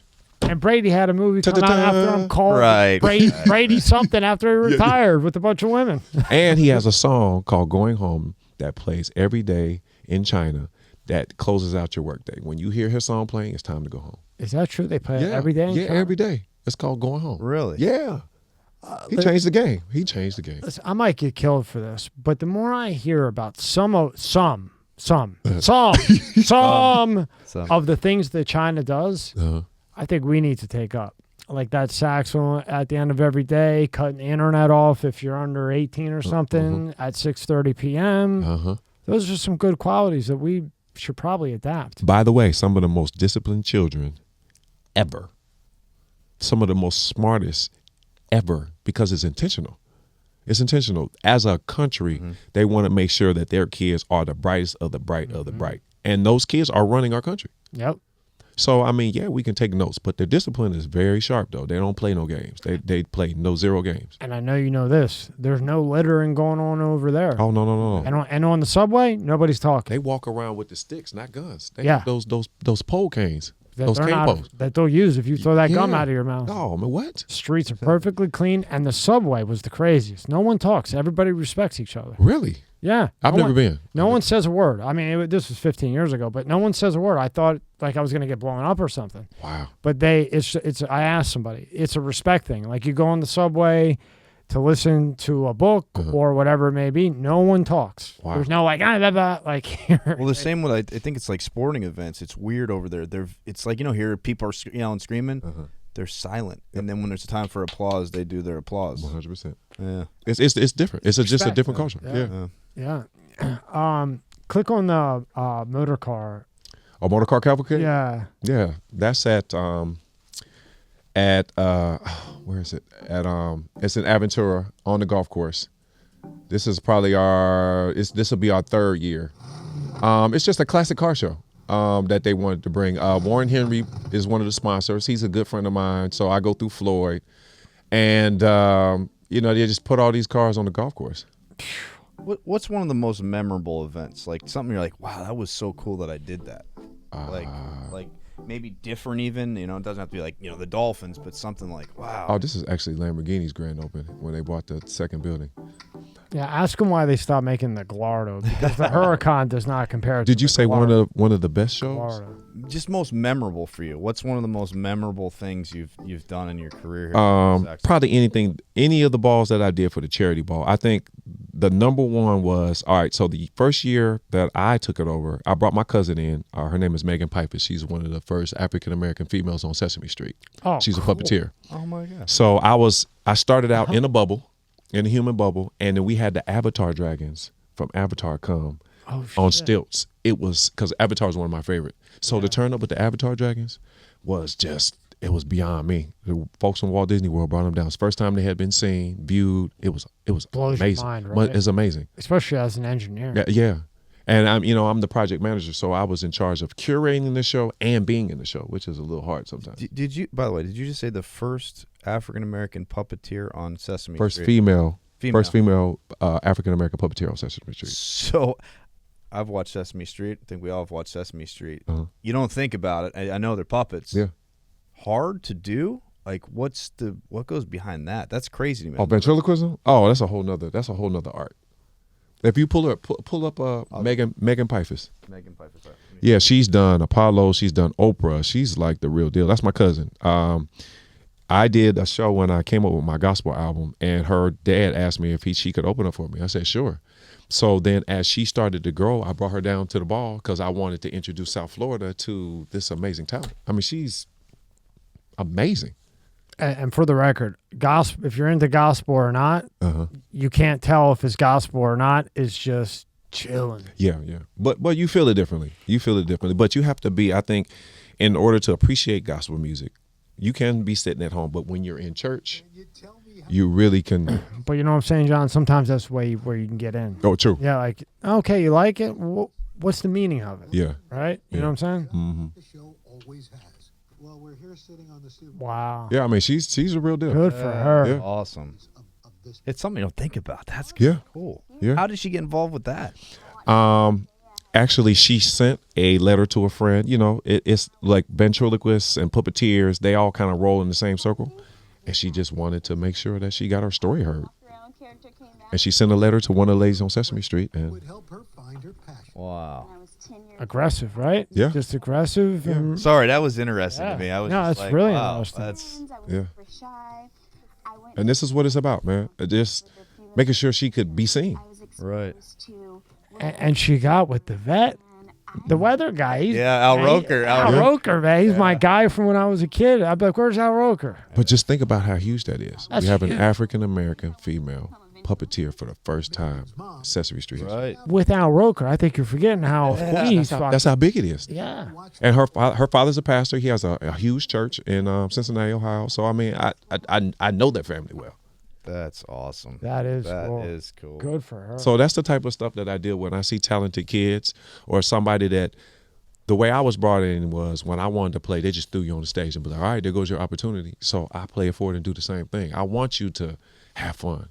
I want you to get at least just a little dab, a little appetizer of what you could, because you never know where that's going to take you. Where it's going to take you. So you finished the first Miami one. Now, where does that take you? What happens next? You get through that. Your mom's there. Everything goes good at the Miami Heat game, the first one. What happens next in your career? So after that, I started playing the national anthem once a month. Once a month. And let me put it to you like this. I was so prepared that I would keep my saxophone and a suit in my car, because if somebody canceled, Miami Heat would call me. Like today, somebody canceled last minute, so they called me in to play. And you're So ready to go. I just stay ready. So that went on for at least a year. And then that second year I came back, when they went to the finals, they gave me a finals game. And in a finals game, when they do that, they bring the band around you. They got the cheerleaders dancing in front of you. And then, just like Rocky, when Rocky first came out for the first time, and he was in there and he had all the dancers and stuff on his. So that one was, took it to another notch. And it was televised. Now, I'm a basketball guy. Yeah. So if you could, take me through that of the finals. Take me through that one. So for a finals game, it's all hands on deck. You know, that's all white hot heat. So everything is white. Everything is themed. They got the band. They got the golden oldies on the floor. They got the cheerleaders, and they got the teams on each side. So then they say, you know, please stand, remove your hats for the playing of the national anthem. National anthem finals game. This presented to you. Now playing the national anthem, Jon Saxx. And then. Can you feel the tension times 100? Well, you can from feel other it because you remember how the Dolphin Stadium is. Yeah. It tears up. So you're right there smack dab in the middle. It's just you. You on the microphone. That's it. That's it. You know, but I've done it so much, I still get nervous, but it's just, there's no feeling like it. There's no feeling like it. Now, whether it's 65,000 or whether it's 2, it's still the same thing. So It's always the same to you. what's the bucket list That's how you of can you've tell. done all this stuff, you've done amazing things. What would be the one thing you haven't done that you want to do? National anthem for the Olympics. Olympics? You'll get it. National anthem for the You'll Olympics. definitely get it. Yeah. In order to do Super Bowl, I got to at least be Grammy nominated or get a Grammy. So if I get that, that opens up the Olympics. Is that what they opens make up you do? So to do the Super Bowl, you need a Grammy to do the national anthem? It's about credentials. Oh, the fucking credential It's bullshit. about credentials. Ah. It's about credentials. When you're ready to go Yeah, now. you know, but it's a skeleton key that unlocks a lot of doors. Yeah, So I just look at it like that. right. I want to get a Grammy so I can walk into a different type of doors. Because, I mean, I've been able to play for the president without it. I've been able to play for the Heat, the Dolphins, the Thoroughbred Association. So I'm thoroughly blessed. You opened up for thoroughly Mayor blessed. in his prime. Yeah. Like, I think people forgot a little bit about how big John Mayer Oh, is. he's my favorite. I love John Mayer. John Mayer yeah, and the yeah, Roots. we're, yeah, we're trying to get him in. He was just down here recently. Yeah, we're trying to get a hold of him. I liked him since I was a kid. I want to get him in. But John fucking Mayer. Yeah, he's amazing. But you know what? I was on the concert board. So when you have a university that has unlimited money like that and they bringing people in, Right. I mean, they just needed somebody to open. I just was on the board. So they was like, John, you got a band. Go ahead and open up for him. Still. I mean, it was John Mayer, The Roots. The Roots, The Roots too. man. Philly, The baby. Roots. From Philly. You know? Yeah. we're Shout from out. Philly. I know you know a little something about that. Yeah, Shout out. I'm from Philly, too. I'm from South Philly, yeah. When I saw the Roots, I go, okay. Yeah. All right. Okay. So I mean, but remember, it's always just been fun. Playing the saxophone in college was a stress reliever from engineering. It wasn't to be used as anything else but a stress reliever. Well, that's what it is. Yes. And so the band I started in college, it was called Collaboration. A whole lot of music students that wanted to do something different. Our lead singer was an opera, a Greta Song opera, and so we would flip everything. We flipped everything. Her voice, You know, I'll tell you what. I couldn't, when I was younger, I couldn't stand opera.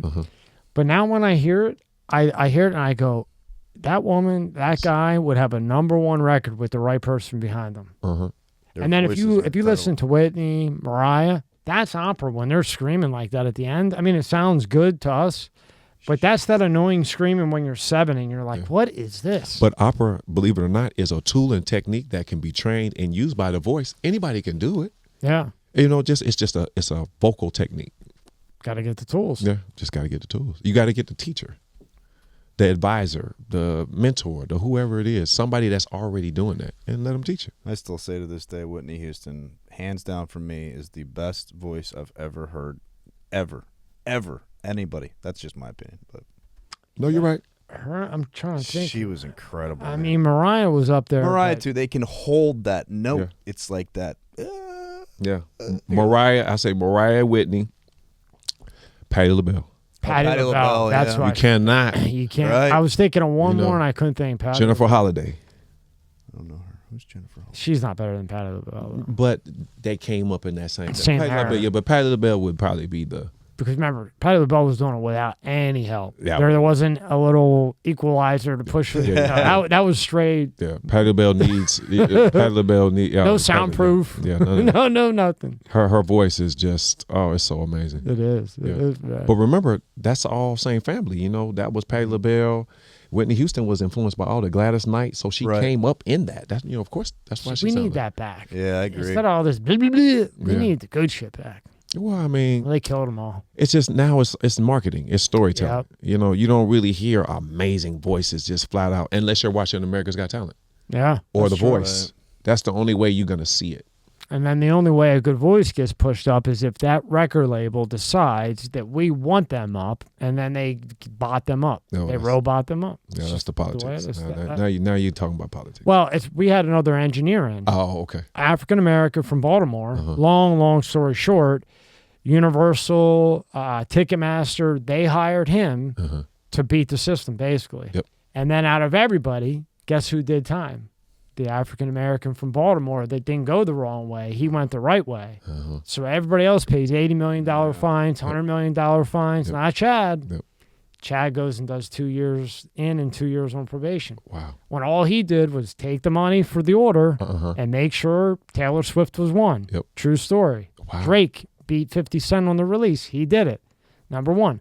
The guy can't sing, and he was number one on Yeah. Billboard for 3 months and toured with T-Pain. Wow. Yes. That's how good he was. Truth. And you know how he did it? He was African American. He would go to engineering conferences from the hood. So he'd walk in, and these geeky engineers would be like, what's he doing here with the necklace and everything? But then he'd go up and talk to the geeky engineers. And they thought it was great that, man, this guy from the streets wants to talk to me. Cool. Mm-hmm. And then he would get info, get the tools, you see? And that's how he made his way. It's really That's cool. awesome. That's Really awesome. a cool thing. That's called conversational therapy. Yeah. Conversation therapy, son. I mean, hey. Yeah. So now you're doing the sports, Uh-huh. but now how do you do Barack Obama? How does that call? How does that passing through? Probably for you. How does that come about? Everything is relationships. My fraternity brother was in charge of that whole voting process. So Network. Barack Obama came first. 2 days later, Biden came, and then the next day, Kamala came. So for Barack, we had 45 minutes to set up, play, tear down. That's it. Damn. It was quick, real quick. Set up and take Set down up, in play, 45 minutes? 45 minutes. Oh. That's when to stay ready, you got to get ready. Because they didn't anticipate having any entertainment. But because of my fraternity brother, he opened up a door. So no matter how small or how big that door is, I just had to be ready. Yep. The next, but 3 days later, we did Biden. They gave us 2.5 hours to play, not set up. We got there early play. So by that time, we set the tone. Then the next day for Kamala, they gave us the whole event. They was like, John, you plan it, you execute it, we'll give you what you need, and then we'll go from there. Wow. And now playing for the president is a little different because now you talking about Secret Service. I was gonna say. You talking about snipers on the ceiling. I mean, you You're not talking about. you're not talking about 35,000 people. Yeah, you know, You got the range in there, boy. Yeah, yeah. You got your own little detail walking with you. You know, I'm the most secure saxophone player in the world. It's amazing. They made that bulletproof for What? it. I done went through about 4 or 5 bomb suites. The dogs have been in the car about 3 times. Damn. It's an experience to be had. It's an experience to be had. Who knew a saxophone player would be playing for the presidents? So you get there, you walk in. They say you got 45 minutes. Take us through how quick you do it, everything you do, A to Z. So I knew in order to make this work, however we were going to do, I had to come with my own mixer. All I needed them to do was give me electric, and I'll take care of from there and run a line from their board. So we brought our own mixer. I had my wireless mic. My DJ brought his controller. We brought our own table. We put it all together, put it on your mark, get set, go. And then when the guy cut us, we just unplugged the line, unplugged the electricity, packed it back up, put it in the car, and that's it. And who's there watching you? Everybody, remember, so we play right below where the president speaks. So if he's sitting up here on the podium, we're right here on the floor level. And that's it. And then, you know, at this time, it's like a drive-up bowling thing because of COVID. So you probably got about, I don't know, at least 5,000 cars. It was on, it was on the college campus. So they all just pull in. So it's almost like watching a drive-in movie, listening to the president speak through your car. I'll tell you what, just speaking of Obama, there is no one that can speak like him. Oh, his swag is Man, he can talk. He is the smoothest talker I've ever heard in my life by far. And in South Philly, you hear every smooth talker that lives on the planet. True. And he puts them all to shame. Yeah. And one thing I love about Barack Obama is now that an African American has become president, now there's no excuse in career day why little Johnny can't stand up and say, I want to be the president of the United States. Right. There's no excuses no more. No excuses. Because most kids these days want to be a basketball player. I want to be a football player. And I'm not knocking that because I wanted to do the same thing because that's what you see. That's what you fall in love with, especially if you're playing video games. I would want to be that too. But what I tell those kids is that's going to be one of the hardest decisions that you're going to make because it takes the most practice. It takes the most insightfulness. It takes the most drive that you can have because not everybody's going to make it no matter how good you are. Mm-hmm. Some people are going to be set out. But so is an engineer. So is a podcaster. Yeah. Yep. So is an entertainer. So is an engineer. Mm-hmm. Mm-hmm. It's just the way it goes. Yeah. Now, like he kind of said earlier, what's one thing Mm-hmm. that is on your mind goal right now besides the Olympics? What else?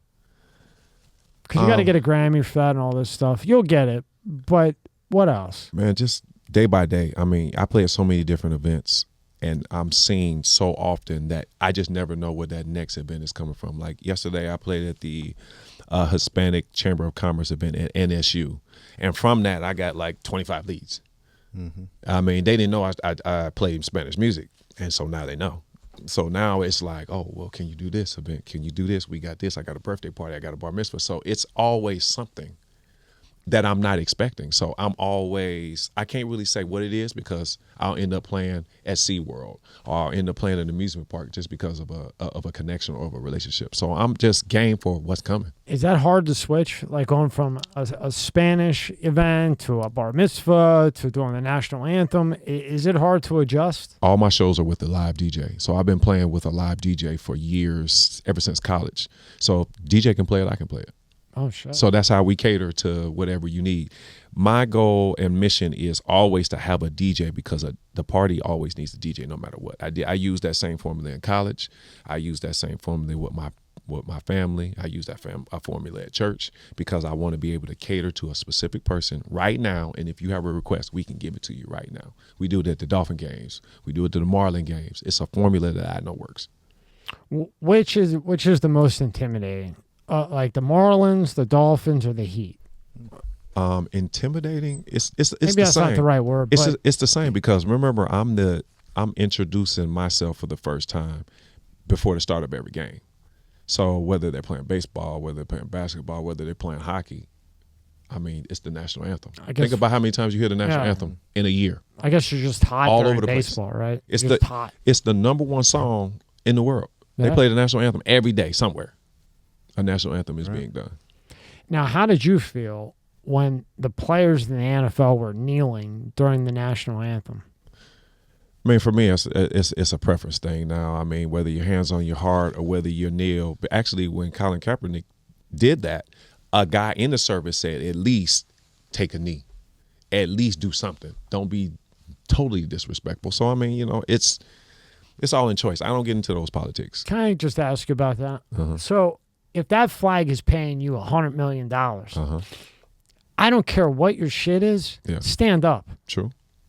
Because of that flag and what you're singing or whoever's singing, uh-huh. you just got $100 million from Nike. You're playing in the NFL for $15-20 million a year. Uh-huh. I don't want to hear you're red, you're blue, you're purple, you're green.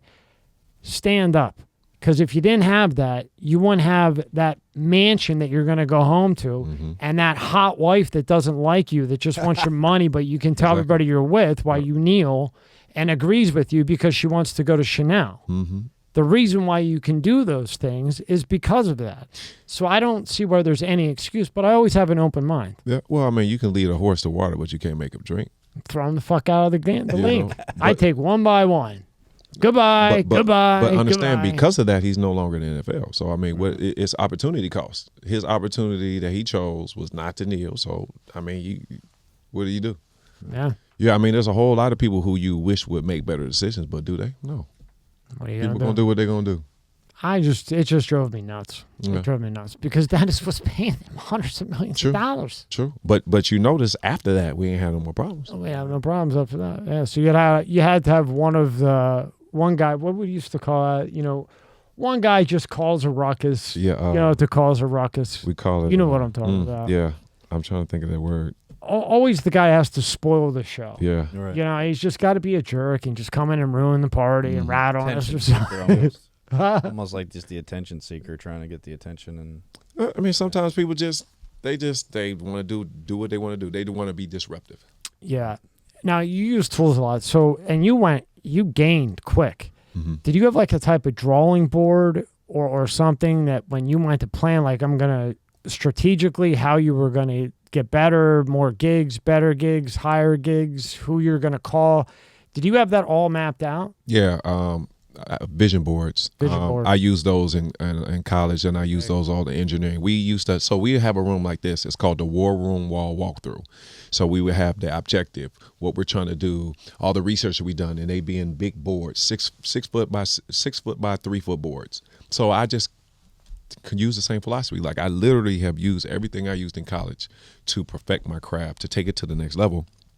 But one of my pivots during COVID was I went to the University of Miami and I got my project management degree because I needed to change my mindset because everything was taken away. Everything is just like getting laid back off over again. So I've already been laid off, and so I knew I pivoted into the music. Now the music is gone, so I had to find another pivot. So I knew if I became a project manager, I would always have a job. And using those boards like that, Yeah. how important is that in any business? Any business, anything you're trying to succeed in? I'm a visual person, Yeah. so I have to see it. I mean, I think I'm like you. like we said with the GPS, unless you put your destination into the GPS, you don't know, because the biggest failure that most people have when they're creating vision boards is there's no end goal, there's no due date. They just doing a whole lot of stuff, but there's no due date. When is this due? So you would start like, okay, today is today. I'm going to do this, this, and this, this, and this. And over here is an end date. Yeah, it doesn't just keep going on and on and on, right? And I review quarterly. Yeah. So that way I get 3 to 4 months to look at it, see what's going on, and adjust accordingly. But that's how we did it as an engineer. That's how I did it at Johnson & Johnson. That's how I did it to become an engineer at Miami, Ohio. So I don't know. I'm programmed that way. That's my algorithm. I don't really... I'm like that too. I'm a visual guy. If Exactly. you give me something to stare at or tell me something, you can just assume it's not going to get done. Now, if you want me to learn a book quick, then I'm going to go on YouTube and I'm going to get the animated version. And I'm going to put the closed captions on. Yep. And it has to be less than 15 minutes in order for it to stick. Are you on TikTok? Are you on TikTok, John? Next time you come in, we're gonna have a whiteboard for you to sign. Yeah. Because I think that's a really good idea. Yeah. So next time, bring a bunch of pens Okay. to sign. Yeah. So you go in there. Now, when you have this established like you are now, do you pick and choose? Are you more picky now? Because you're doing the Miami Heat, you're doing the Marlins, you did Barack. So do you have to be more picky as to what jobs you take and don't take, or John just does what John wants to do? Yes and no. A lot of this stuff is seasonal. Everybody has the same events. All my corporations have the same events. My charities have the same events. The golf tournaments are always the same. So the only thing I try to add in new is like international tours, high-end weddings, birthday parties, bar mitzvahs. That's what I'm coming in, because those are usually one-offs. Whereas everybody else is, I've done Floyd Mayweather, I've done Conor McGregor. I mean, I've done like the super high-end people, because I'm cool with all the event planners. So when you have the event planners and the personal assistants, and I have relationships with them, I'm going to get stuff that most people don't even know you can do. And I'm asking this for entrepreneurs, because you're a super successful entrepreneur at the end of the day. Mm-hmm. Getting Floyd, getting Conor, is that you persistently trying to get to them, or at this point you're established and somehow your name got thrown around and your name came up to them? 2 things. It's not what you know, it's who you know. And then the second part of that is, it's what you know about who you know. Mm-hmm. Now explain that one. It's what you know about who you know. So say you know me, mm-hmm. right? You know I'm successful, but I'm shady. I'm not going to show up on time. I'm a scam artist. That's what you know about who you know. Okay. And then if you take that, then what do you do with it? Well, it's what you know is not who you know. That's the relationship. And so what you know is going to get you in who you know is going to get you in the room. What you know, how you apply your tools and techniques is going to get the business. Gotcha. That's good. Pull Exactly. up the Instagram. That's good. See, that quote book's got to be going away, man. Yeah, but you know what? These are lessons that I had to learn. Some old head taught. I said it's not what you know, it's who you know, because I was just being joking about my network. And he said no, it's what you know about who you know, and it just never left. That's why I asked you 3 times like an idiot, Yes. because I would have always said what you said. It's who you know. Exactly. Well, somebody always told me you want to work with someone you trust and like, right? In any business, right? You can deal with shady people and maybe it's okay and you get by with it, but if you really like that person, you want to work with them. True. And, so. This episode is brought to you by Fiji. More than just water. This is not just rock. It's ancient volcanic rock that filters tropical rain, giving it double the electrolytes and its signature soft, smooth taste. It's not just water. It's Fiji water. I was like, how did y'all two come together? So a friend of networking, somebody I had met knew Rob, and I was just doing this for fun. I was still doing my old guy engineering shit in the beginning. So it was originally just for fun, do the gas station guy, do the Uber guy, see what his life's like, just out of curiosity, just something fun to do other than engineering bullshit. And then as it grew, my barber was clicking buttons back there, but it wasn't making any money. You know what I mean? So it's like, dude, I got to go back to work. So I'm like, all right. So then a friend of mine had said, hey, I know this guy, Rob. He used to work for Fox. He's from Philadelphia. I'm like, oh, Philly. And then I think that's how it went. Okay. Could have went a different way. Yeah. And then I called him, and then he came in, and we've been together ever since. So we've been together since when there was nothing. Exactly. We've changed 3 times. See? But it's been continuous improvement. Yeah. You try this, you do this, you do that, And okay, so you all been asking me questions. Let me ask you a question. Something my grandfather gave me. If you go back and give advice to your younger self, what would that advice be? Slow down. Slow down. Remember, you are who you hang out with. You are who you are around. Slow down. Evaluate. You are who you are around. That's what I would tell myself. Okay. Mine would probably be just By the way, he wasn't in South Philly. no. I'm like the Poconos, a little north of Philly. Went to school in Philly, north of Philly. They didn't get detention. Oh. I'm just kidding. It was like if I made it. Mine would be, I guess, they say you miss 100% of the shots you don't take. I think I would have taken more chances at a younger age. I think I didn't have confidence in myself. Okay. So that lack of confidence maybe stopped me from going higher in the TV industry or where I wanted to be because I didn't trust myself. Now that I'm older, I think I'm like, I don't give a crap what you think about me or he thinks about me. I know what I think about me, and I have that willpower and belief in myself that I didn't have when I was younger. That's awesome. That's awesome. What about you? Don't be scared to ask why. You get this wisdom, and people tell you to do stuff, but they don't ever tell you why. What lesson did you learn for you to tell me that wisdom? And I think if our parents would have told us, hey, I'm telling you this because, and would have preempted you and told you, I don't want you to do this because, don't have sex without a condom. Why? Because you're going to have a baby, and having a baby and maintaining a family is something that you're not going to be able to handle. I got the you'll understand when you're older. Yeah, damn exactly. thing. I was why are you telling me this? Why explain your wisdom? Yeah, every damn thing. He went back into the store for 10 minutes. Why? Why? You'll understand when you're older. Yeah. I asked him. I remembered that. See? Some guy didn't hold the door for a woman, so he gave him a talk. Yeah. That's how the old timers were. Yeah, I yes know. or no? Because you had to grow into their wisdom. You had to live. They say, "Oh, well, you just keep on living. You'll find out." Well, no, just tell me. Just tell me. Yo. Don't hold it back. What's the big damn secret? Don't hold it back. Don't hold back. Don't flare me. Yeah, it's crazy. Let's go through some of your Instagram. You got at the Growling Sax, at Miami Dolphins, at Marlins, at J Sax Collection. Linktree. We'll have all this in the description for you, of course. Look at all this stuff. Any of these you want us to hit on, let us know. We got some I mean, golfing skills here. Yeah, that's the Boys and Girls Club. I just supported them. We got the Dolphins. I did a nice little promo video for them. You know, just got a hat made so we could just celebrate. Play that, Rob. Yeah, that's a pretty cool one. Oh, well, there it goes right over there. Yeah, with the shoes. I mean, come on, everything, man. I'm all in. Those look like AJ shoes. You know AJ Bright? I don't. Oh, That's cool. A little Bad Bunny going on. Yeah, man. And this is actually what happens when we play at the Dolphin games. We're in the club level for the owner suite, and so that's what we do.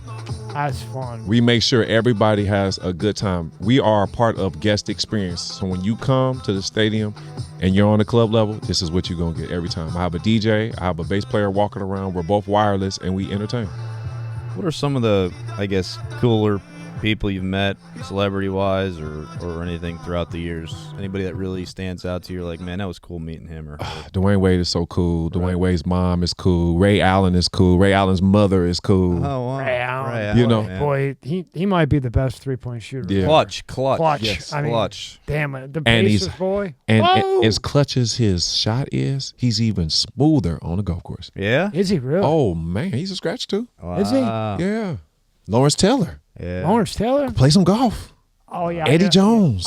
Andy Jones? Eddie Jones, Jones. Temple University, baby. Yes. Eddie Jones? Eddie Yes, he Jones plays a from golfer. Temple University. This is in my Tuesday golf group, man. These are my dudes that I play golf. Really? Eddie Jones. I haven't heard that name. That's Yeah. Come on, man. Temple University. This is all family. Boom. I used to run into Eddie all the time. Dude. It's cool, man. I haven't yeah, heard I know his it. name. And is From he, when I was a kid. is he Exactly. still down? Does he live down this way or no? He's still here. I mean, he just Man. he's an international businessman. But Eddie Jones is so cool, man. He's good at golf. Yeah. What? Oh, Yeah. I know. I can't even. Come on, man. I haven't heard You know his Eddie name. in his All younger days? superstars are good in golf. You know Eddie in his little bit younger days? I What? haven't heard him in a long time. In his younger days, I could never picture Eddie with a golf club. Eddie. He probably might not. Eddie's an amazing human. Yeah, no. Big shout out very, to Eddie, very man. He's cool. amazing. Very human. cool. The whole group. I mean, Dwayne Starks. I mean, I play in that whole group, man. All those retired football guys show me the most love. I do their events too. Hey, you know who I think could probably go pro is Tony Romo. Yeah, I heard he's really yeah. good. He's That's what I heard. good, man. Yeah. Yeah, he's real good. Scroll down a little bit, Rob. Got a lot of. I see you got really a couple cool Deion Sanders. You just like his inspiration. I just what he's doing for football That's crazy. as a coach and as a father Yep. Yeah. is changing the mentality of these young men I agree. to show them that besides football, he wants you to be a human being. He wants you to be respectful. He wants you to be a mini version of him. And so I appreciate that. I agree. Because now he's a father to a lot of these fatherless kids. And did you see what he said? When they kept asking about his kid, he goes, I'm glad that my son did good, but this isn't just about my son. Exactly. You see what he said? Yeah, there? I like, And that's Deion, I like bro. this. I like, Even Lil Wayne. Lil Wayne said it's like talking to a father that he didn't have. So I mean, it's beyond football. Beyond He's football. changing the landscape of how college football is seen, how it's marketed, how it's being played. I mean, he's just taking continuous improvement. He's taking innovation, and he's taking technology, and he's taking it to the next level. I just like people may not like his flashiness, right? Okay, I love you it. Take that away, but I look at it from a perspective of Keep them gold chains he's on. like That's you Deion, said, boy. like you said, he's there to build people up. Yep. And he takes, there's rules, there's consequences for actions, there's things. He threw the one kid out of the weight room because he had, I think, white shoes instead of black. Because we're a team, we're all Good. together. And Throw him out. I'm like, that's it right there. Like, We would have got thrown out. that's But it. somebody has to do it. That's right. right. Somebody has to do it as a and coach. he can do it. Yes, and And remember, he's a Hall of Famer. Right. He's played two different sports. Right. He don't have nothing to prove. He don't have Right. nothing to Two prove to different nobody. sports. Right. He can do what he wants to, but understand when Deion shows up, everything goes up. Right. Right. Everything is proven. Think about that. Yeah. MLB and NFL. And he flew from one to the odds. other at the one And- time. yeah, Two same games day. in one day. And he Yeah. was good at both. Scored a football, Yeah. scored a touchdown, and hit a home run same day. Yeah. And won in how many gazillion get into just one pro? Yeah. He had a home run and scored in NFL. Yeah. Huh? I mean, who else is there? Bo Jackson? Bo Jackson. But he didn't do that. But that's what I'm saying. Yeah. Ain't nobody like Dion. So I mean, So if it's he just wants to wear that gold chain worth 10 of them. Well, and I think I think Dion. he embraces it too, because it's like, you hear the quotes. We're going quotes again. down. Let my haters elevate, however that goes, right? Yep. Like, keep talking bad about me. That's only making me stronger. It's you could take it both ways. You can have people talk about you and bring you down, but like, no, keep talking about me. well, your haters are your biggest cheerleaders. Right. Right, and when you're It's hating marketing. him, this is a guy who played 2 professional sports. The best thing you can do is trash talk to that man, Yeah, but and who- he's going to turn into a monster. But they don't, but they don't understand. That's his fuel. So when you the best, Yeah, you're feeding you it. use that as the fuel. Right. Yeah, That's why he took it to college football. Yeah, Right. Yeah, you got to give He it. took it to a HBCU first. Mhm. Yep. Let him know, and then he came on over here to the You big think he leagues. ends up with Dallas? Huh? You think he ends up with Dallas? Eventually, maybe. Jones is going to do everything to get him, boy. If they blow it this year again, then Let's just say we'll see, Yeah. because there's no telling. Right. We'll see. We'll see. I think John knows something. I don't know. You got that look. You got that look. I'll always have that look, because I want you to think I know. That's a good way out. Mm-hmm. That's a good way out. Mm-hmm. You're gaslighting a gaslighter. But yeah, well, for me, I just like to use my platform as just to show different people. I mean, I really need to hire somebody that really do it, so I can tell the right story. But some stuff is just, I'm at the event and I just put a quick video together and just throw it up. But I mean, it's really not strategic. What's like one of the craziest places you've been? Meaning, like, Click on the just, sax, Rob. just scenery wise, Tyrese. or where this one here? The sax. Oh, that was a wedding I just did. I did a European tour: France, Portugal, Spain, and Europe. And so my fraternity brother got married in a castle in France. So this is what this was. In a castle, you In said? a castle, yeah. Holy shit. Yeah, he used to play basketball for Team France. That- So he's retired, and so he just got married, and he flew me down to have a good time with him and his family. So the castle's right behind us, and they're outside in the tents. How is Portugal? Portugal is nice. The food is amazing. The culture is, everybody's so laid back and so nice. I just was so unexpected that coming from South Florida. I was interested because all the drugs were legal there. Yeah. Now, is there a difference between each one of these sax, or they're all the same sax but look different? Yeah, a saxophone is made everywhere pretty much the same way, except for you accessorize it like you accessorize your car, accessorize your shoes, accessorize the color. So just look at these as gym shoes, and they're just giving you different color options. Maybe it's lacquer on there, or maybe it's not lacquer, or maybe it's just a different type of material that is coated with. Gosh. So it's Air Max, just different colors of Yeah, Air yeah, Max. exactly. Exactly. Gotcha. So mine just happens to be the black mat with the red keys. Yeah, that's the one I would have Yeah, picked. and the growling sax is a guy named Melvin Keonis. He was also an engineer, and he started the saxophone company because for 3 years he had this website that helped you be a better musician, different techniques you could use, different ways of fixing your saxophone, different ways of fixing instruments. So he used all those data points so that he could create his own saxophone company. So he does saxophones, he does flutes, he does band instruments. And he met me through golf from the NFL Association. He said he was looking for a saxophone player to help brand, and he gave me creative freedom. Wow. And the Jon Saxx saxophone came out. And then you could have a saxophone engineered the way you want it. Yeah, exactly. Right? Just like a pair of gym shoes. Just like a pair of gym. You just pick what color you want. You want what your finish, pretty much. But a saxophone is a saxophone, Period. regardless. Period. Really? It's like a pair of gym shoes. Right. I don't know. Wow. Do you think that, you look at the budgets in school districts now, and it seems like the first thing always to cut is arts, music, right? We don't have, it's not in the budget. We can't cover that.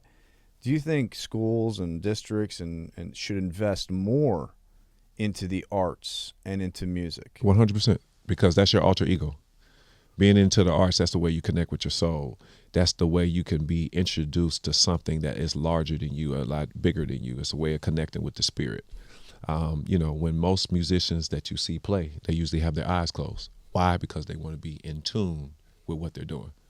all the singers that you see singing, they have their eyes closed because they want to be in tune. Even me, because I want to be attached with that instrument. So what happens is you lose that attachment, whether that's through a paintbrush, whether that's through a microphone called spoken word, whether that's through an instrument, whether that's through a podcast. You know, you need that out. You need that out so you can just get that off your chest. Sometimes words are not enough. You need music.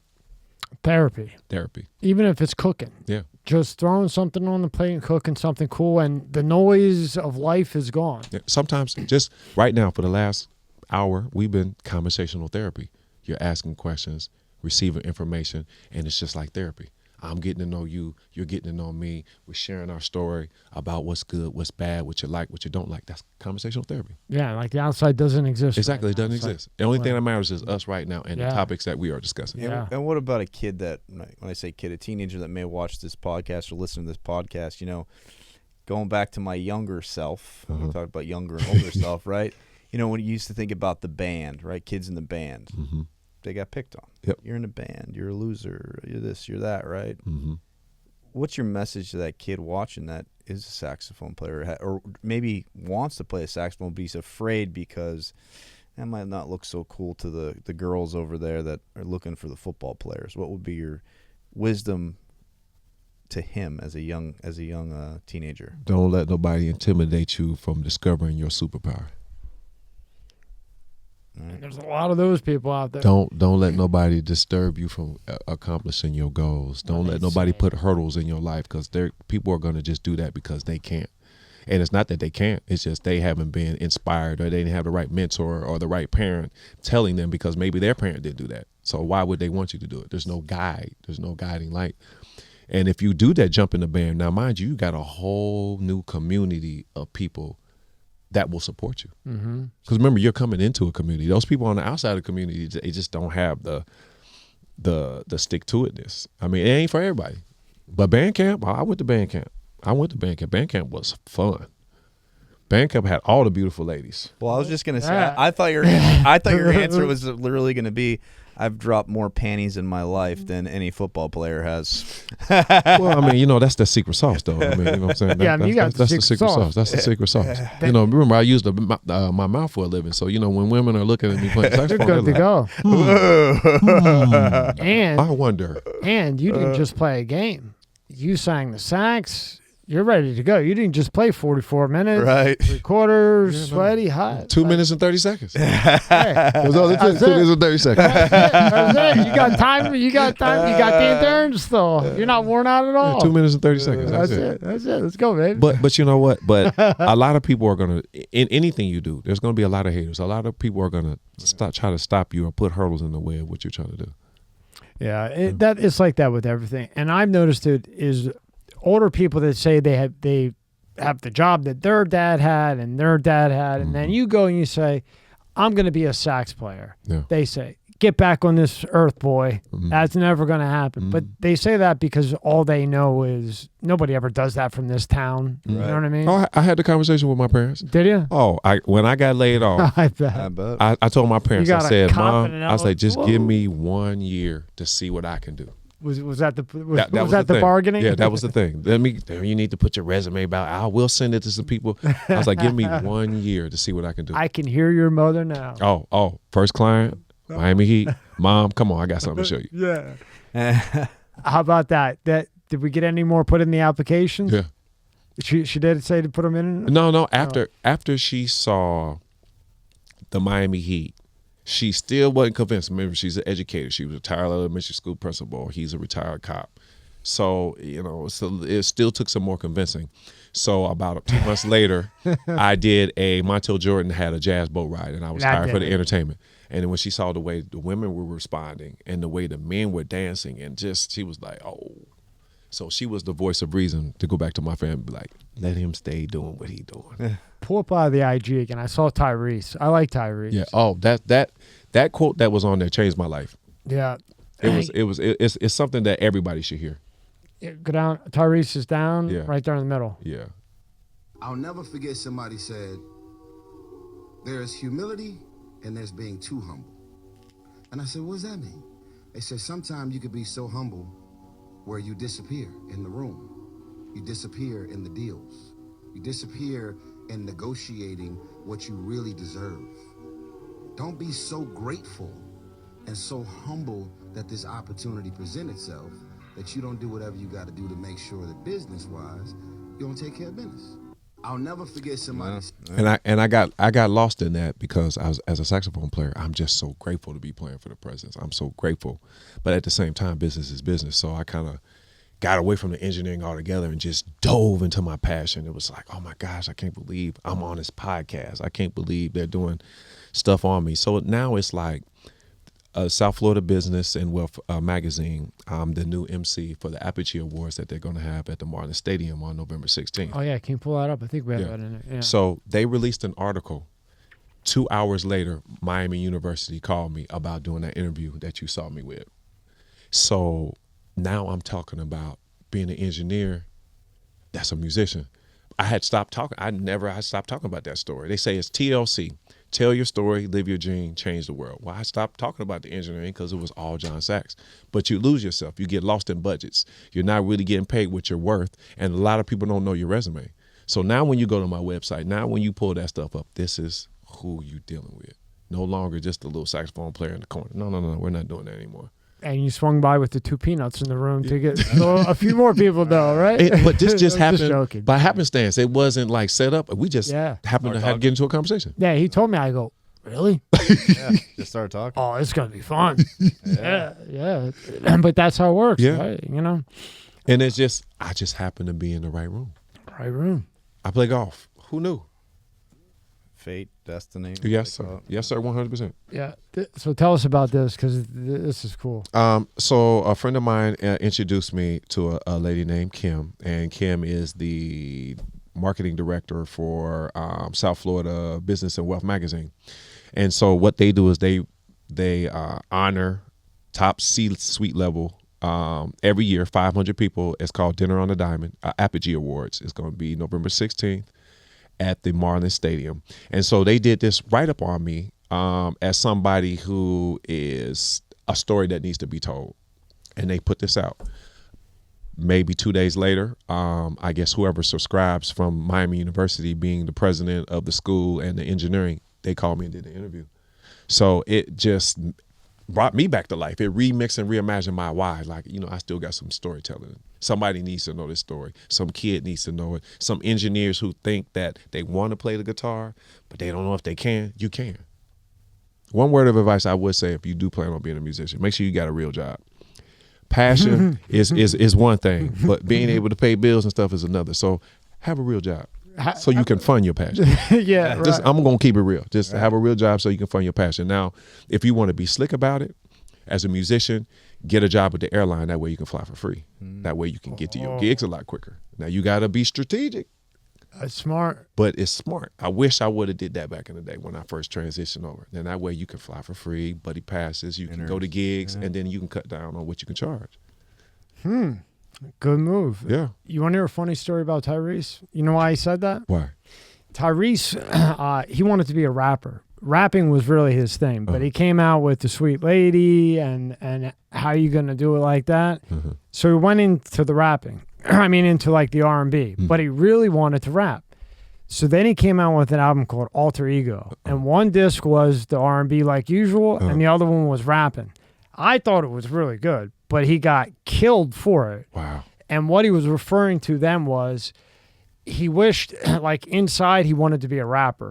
But he went with what people told him to do, blah, blah, blah, blah, blah. And even though he made a ton of money with Fast and Furious and the R&B, his passion was to rap. And he's saying, like, he wished he wouldn't have been humble and quiet and been like, okay, yeah, I'll stick with the pop and no rap. He wished he would have went in and put more rap because he got killed when he came out with Alter Ego out of nowhere. But the Alter Ego is really good. But, sometimes that you try something and it gets utterly destroyed so much that you never want to revisit again. It just kills your ego. It kills that, and you'll never want to visit again. But with Tyrese, they were so into him as the R&B guy. They didn't even take a time to listen to him rap. Because if you did, like Chris Brown, that's my favorite. He can rap to me as good as anyone and dance and do flips and everything else. But they'll never put that out. Plus, they're still on his ass about Rihanna and everything else. You ever run into him? Maybe in passing, but never a conversation like this. No.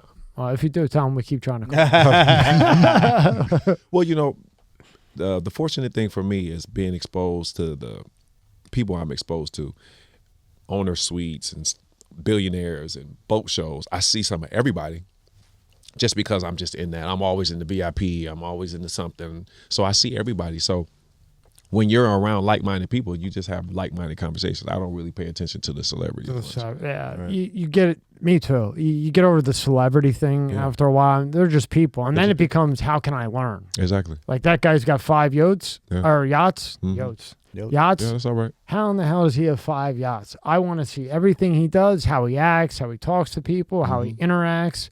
I don't care that he's got money. I don't care what his name is. Yeah. I just want to learn. Yeah. You know, you get to that point at some time. You know, and you know, when you're on that level, that there's an asset that pays for that. Yeah.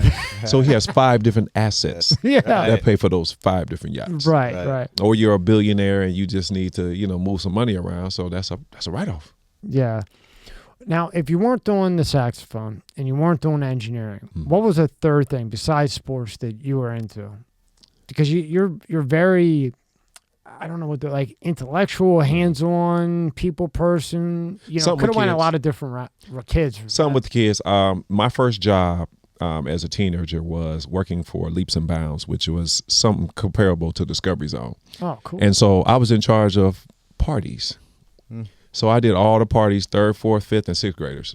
I did all the parties, and I was the best. I used to train people on how to throw parties for kids, because you come in, you get 2 hours to play, hour party, and then that's it. So you get about 3 hours. So I learned how to be the best party thrower in the world, because little kids will hurt your feelings if the party is not good. Oh, yeah. He's not funny. He's terrible. Boo. And then it just starts to change. Yeah, they don't talk about it when they get home quietly or in the car, and then you're done. Exactly. Because now the parents got to hear it, which means you got to hear it double, right? So probably dealing with something in kids. I don't know, be doing something with an amusement park or Kings Island, or just, you know, something with kids specifically. But what about like little courses with Jon Saxx? I'm pushing you on this because I want to take my daughter. No. I mean, you know what? I mean, for me, it's nothing to do something on Zoom, or I'll just come to your house and show you, because really it's just a matter of, I already know that she wants to play the saxophone.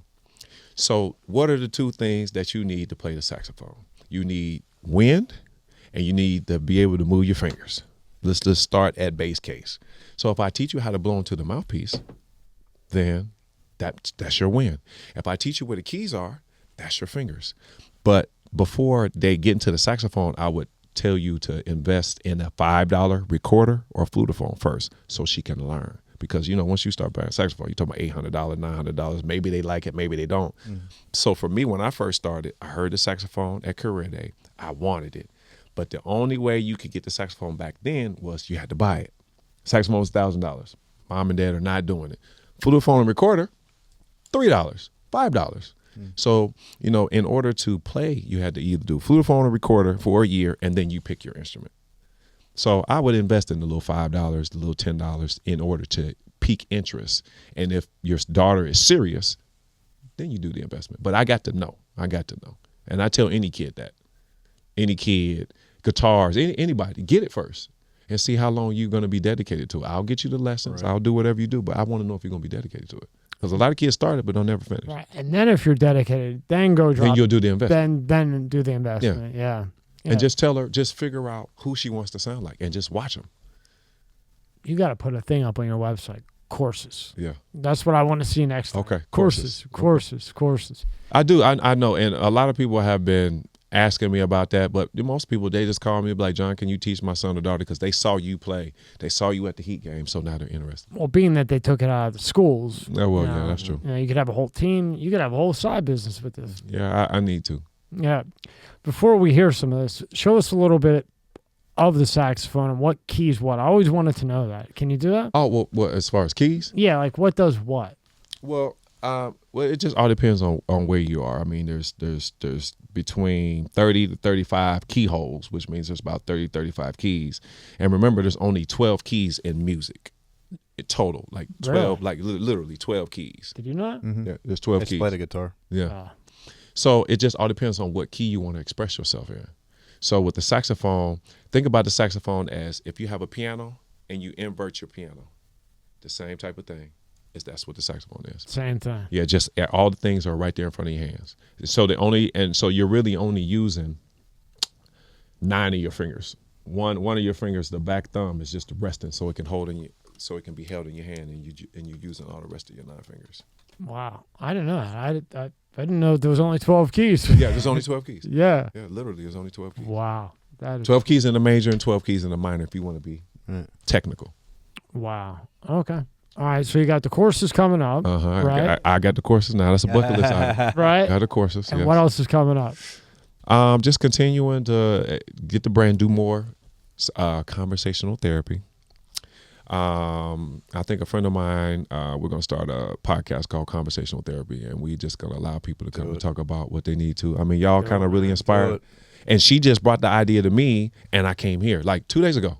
She said, you use conversational therapy a lot. Why don't you start a podcast and, a girl perspective so you can get the best of both worlds. Right. Yeah. I'll do it. So, I mean, I'm going to be calling you Benchmark. Yeah. Definitely call me. Listen, I'll save you a ton of headaches. Okay. Because we've been through every headache that there is. Okay. Call me, have her call me, Yeah. and I'll tell you exactly A, B, C, D, E, because trust me, 1,000%. Okay. You'll get the wrong thing, and 3 months from now, you'll be buying the same thing again, but the right one. Okay. 100%. Okay. Rob? Yeah. Yeah. And I think for you, just my opinion, not knowing you well, met you, but learning you now, I think you could have a extreme effect on kids. And I mean it because it's like, and I always, Tommy probably laughs about it at this point, but I always bring up the kids because I got 2 kids of my own, and I just see like what's going on in this world, and I'm like, these kids need mentors. They need to believe in themselves. We talk about bullying all the time. Well, believe in yourself. Stand up for yourself. Don't let anybody drag you down. And the words and your quotes and everything you're doing and inspiring, I think you can inspire a lot of kids to, that maybe don't have fathers or mothers for that matter in their lives, that they could have somebody to an actual person to look up to instead of some of the people that they do look up to. And it's got to be somebody like you, or they just won't listen. Yeah. This day and age, it's got to be somebody like you who's on the Miami Heat floor, you're cool. the Marlins You're cool. floor, the president, and cool, and glass. You know what I mean? It's got to be somebody like that, because then they'll be like, he's on the line. Dad, what are you doing? You're sitting in a chair. Right. He's hanging with Dwayne Wade. Exactly. Yeah, right. They're not listening to us, but you come along. I think what happened was I started doing bar mitzvahs, and I realized how extreme 12 and 13-year-olds are partying. And it changed my life. Yeah. Right. I got glasses because of that, because it showed me, John, you can have fun. Right. Just have fun. No matter what level you are, have fun. If they doing this at 12 and 13, I mean, what do you have to look forward to when you get to college? Yeah. I mean, some of my parents, $350,000 budgets for a bar mitzvah. Wow. Okay. Well, I've heard. I know. It's amazing. You probably know Bobby V if you saw him. He does a lot of them, and some of them are wild. And then you go to another one, and some of them and. Like a billionaire, where you think would be very well paid, shit paid, but then, a different type of wealthy guy paid through the roof. Yeah, those boys got money. It just really all depends, because the pressure is, if you're in a temple, you probably have 15 friends, and everybody's trying to outdo everybody's bar mitzvah. Usually what it really boils down to. Because I've done like 5 friends, and it's like 5 different ones. And they're all trying to outdo. But I'm the one that the link, because all the moms like me. They be like, no, we hire you for us. So I play for the adults, while the kids are on the other side. They be like, no, we want you with us. That's funny. It's pretty awesome. And I know you said about the saxophone, like close to the voice, right? It just seems like you can hit every emotion with the saxophone, right? If making love, right? With that slow jazz on, with that making love, you can do, there is a party aspect to it. You can have fun. People are dancing, going crazy, for sad occasions, right? I'm sure like funerals or things like that, maybe slow it down. Cocktail hours, more mellow. It just seems like it hits every emotion, the saxophone. Well, think about it like this. when you have a DJ, when it's time to play slow music, he plays slow music. When it's time to play party music, he plays party music. I mean, the BPM is always the deciding factor. So, you know, I look at the saxophone the same way. You can just pick and choose depending on who's playing. Like if me and you want to do something up-tempo, we'll pick a key, be up-tempo, and we'll just play that song. But it's coming from how we feel. And the saxophone, same thing. It's just an expression of your soul. Yeah, but like he's saying, you're playing it, but the person listening to it, you can suck it in if you're depressed. You could suck it in if you're having a bad day. You could suck it in good day. You could suck it in if just hit a goal at your job, whatever it may be. You know, it's just a really... I remember I went to high school. I don't even know where he's at now, but one of the kids I went to high school with, he started playing the violin. And everybody's like, what the fuck? Violin? You know, it started off, you're like, listen to it, like, whoa, my ears hurt. Like, damn. He got so good at it that he was doing The Devil Went Down to Georgia. Dun, dun, dun, dun, dun, dun, dun, dun, dun, dun, and everybody's just like, fucking play it again. And he would switch up the way he did it. It was just amazing to see how an instrument and could just music, I guess, is what it is, just brings people together. And it's despite all the shit we're seeing right now in the world and what's going on overseas, it's like that can bring people together. Yes, like you could sit, not literally, but you could be in the middle of Gaza right now, I feel. And if you could get that sound out there, I think everyone would stop. Yeah. Bombs are going off, people are dying. That sound of that instrument, I think for maybe that one split second, can make people stop. Yeah. Well, it's because music is perfect. You got to think about it. That's somebody's emotion that an engineer has taken and did everything that it needed to do according to the standard by which radio says it has to be by the record labels, and it's made perfect. And that perfect song has been distributed for everybody to hear. So now you're getting perfect music, and it's going to affect your heart some type of way. I don't care how good, bad, whatever. It's perfect. It's perfect. Just like God's perfect love. Your beating heart, that's the best sound to a doctor. That's the best sound that you can ever have. That's perfect. Music is the same way. That's why it affects everybody. That's why it's a universal language, because it's perfect. When you make a track, do you do takes or you do it all at once and it's done? Is there any editing, anything like that? We create what we want it to sound first. Okay. All right, what's the beat? What's the BPM going to be? What's the key going to be? So that way we can at least know what the outside of the picture is going to look like, and then we start filling in the puzzle pieces. Okay, so you got the foundation first, not the sax. Always lay the foundation first, and then you lay the hook next. The hook. And then after that, you'll figure out what you want to play. You'll kind of feel it out. How you're going to feel that out. How you want to feel. It all depends. Do I want to be like I talk about seasoning sauces? Do we want to be Latin? Do we want to be R&B? Do we want to be deep house? Do we want to be blues? Do we want to be gospel? So once you define that, then you just throw it in there. Or maybe it's a little mixture of the both. Maybe you take what you do, record it, give it to a DJ, let him flip it, and then we can go ahead from there. It just all depends on what you're trying to do, like a recipe. Yeah. You maybe use a little bit of this. You may use a little bit of that. Maybe you want to vibe. With my album, The Jon Saxx Experience, my producer has 2 Grammys on the Jamaican side. Oh, wow. So... So there's a song called "The Girl Is Mine" that I did with Morgan Heritage. Yeah. Whoa, that's got to be good for that, man. So we took "The Girl Is Mine" by Michael Jackson. We put a reggae flip on it, and then Morgan Heritage raps on the end. What's the best place for everybody to download that, stream that for you? Oh, anywhere. You can go to YouTube. You can go to iTunes Music. You can go to Spotify. Jon Saxx is everywhere. We'll have it all in the link. Yeah, we'll have it all in the description. Even if you go to have the experience at jonsaxx.com.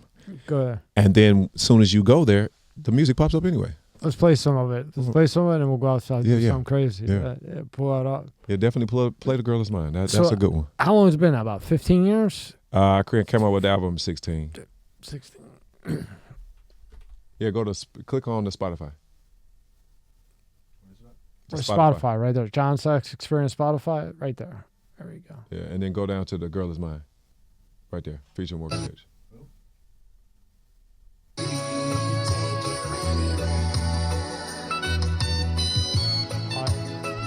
Bob Marley.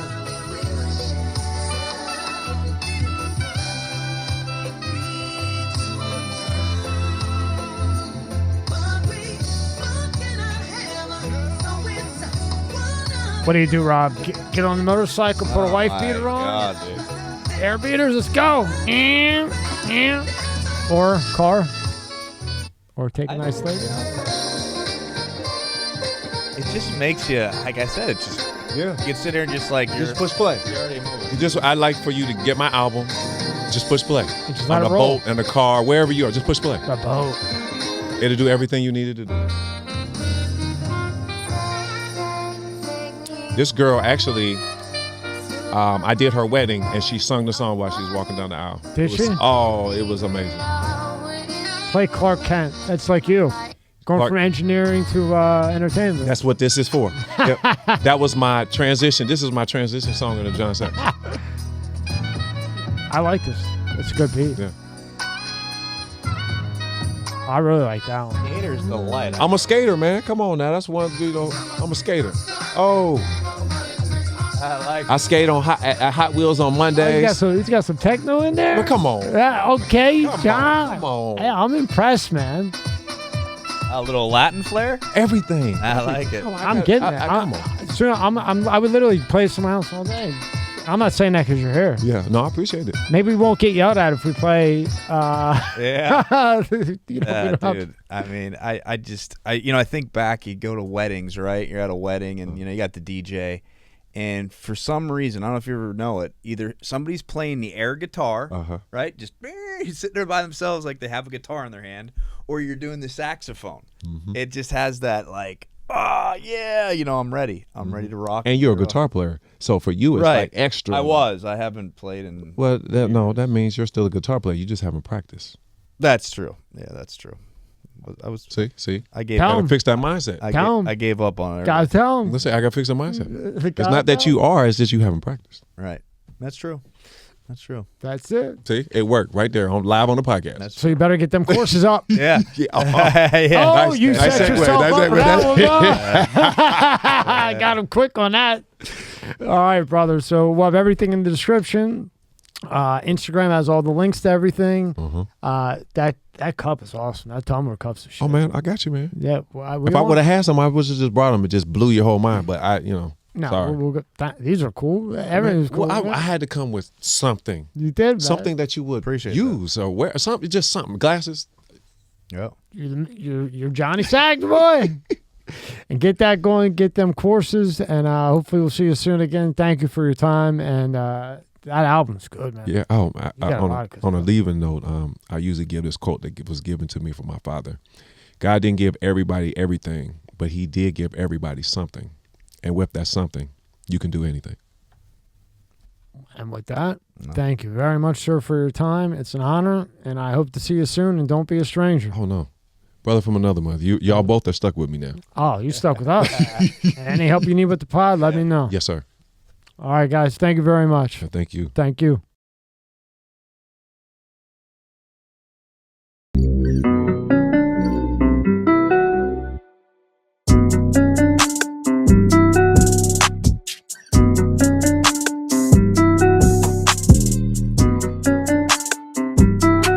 This episode is sponsored by Aurora. Do you know what the fastest growing crime in America is? For years, this crime rate has been surging and affecting millions of Americans. I'm talking about identity theft, and there's a new victim every 14 seconds. Yet despite this, those who have had their identity stolen are often shocked when it happens. That's why I'm excited to partner with Aurora, who is sponsoring this video. Aurora is identity theft protection, fraud monitoring, a VPN, password management, and antivirus software all into one easy-to-use app. Their VPN allows you to stay anonymous online by keeping your browsing history and personal information safe and encrypted. Protect you and your family from America's fastest-growing crime. Try Aurora for free for 2 weeks and see if you or anyone in your family's personal information has been compromised. Start your free trial today. Go to aurora.com/MSCS. The link is in the description below. This podcast is brought to you by Monster Energy. Tear into a can of the meanest energy drink on the planet, Monster Energy. It's the ideal combo of the right ingredients in the right proportion to deliver a big bad buzz that only Monster can. Monster packs a powerful punch, has a smooth, easy drinking flavor. Athletes, musicians, co-eds, road warriors, metalheads, geeks, hipsters, and bikers dig it. You will too. Monster Energy is more than just the green OG. Monster has Monster Ultra, Juice Monster, Monster Hydro, Rehab Monster, Dragon Tea, Monster Max, Muscle Monster, and many more. Buy on Amazon, buy on Walmart, or go to monsterenergy.com and believe me, you'll find a place. Unleash the beast. Monster Energy.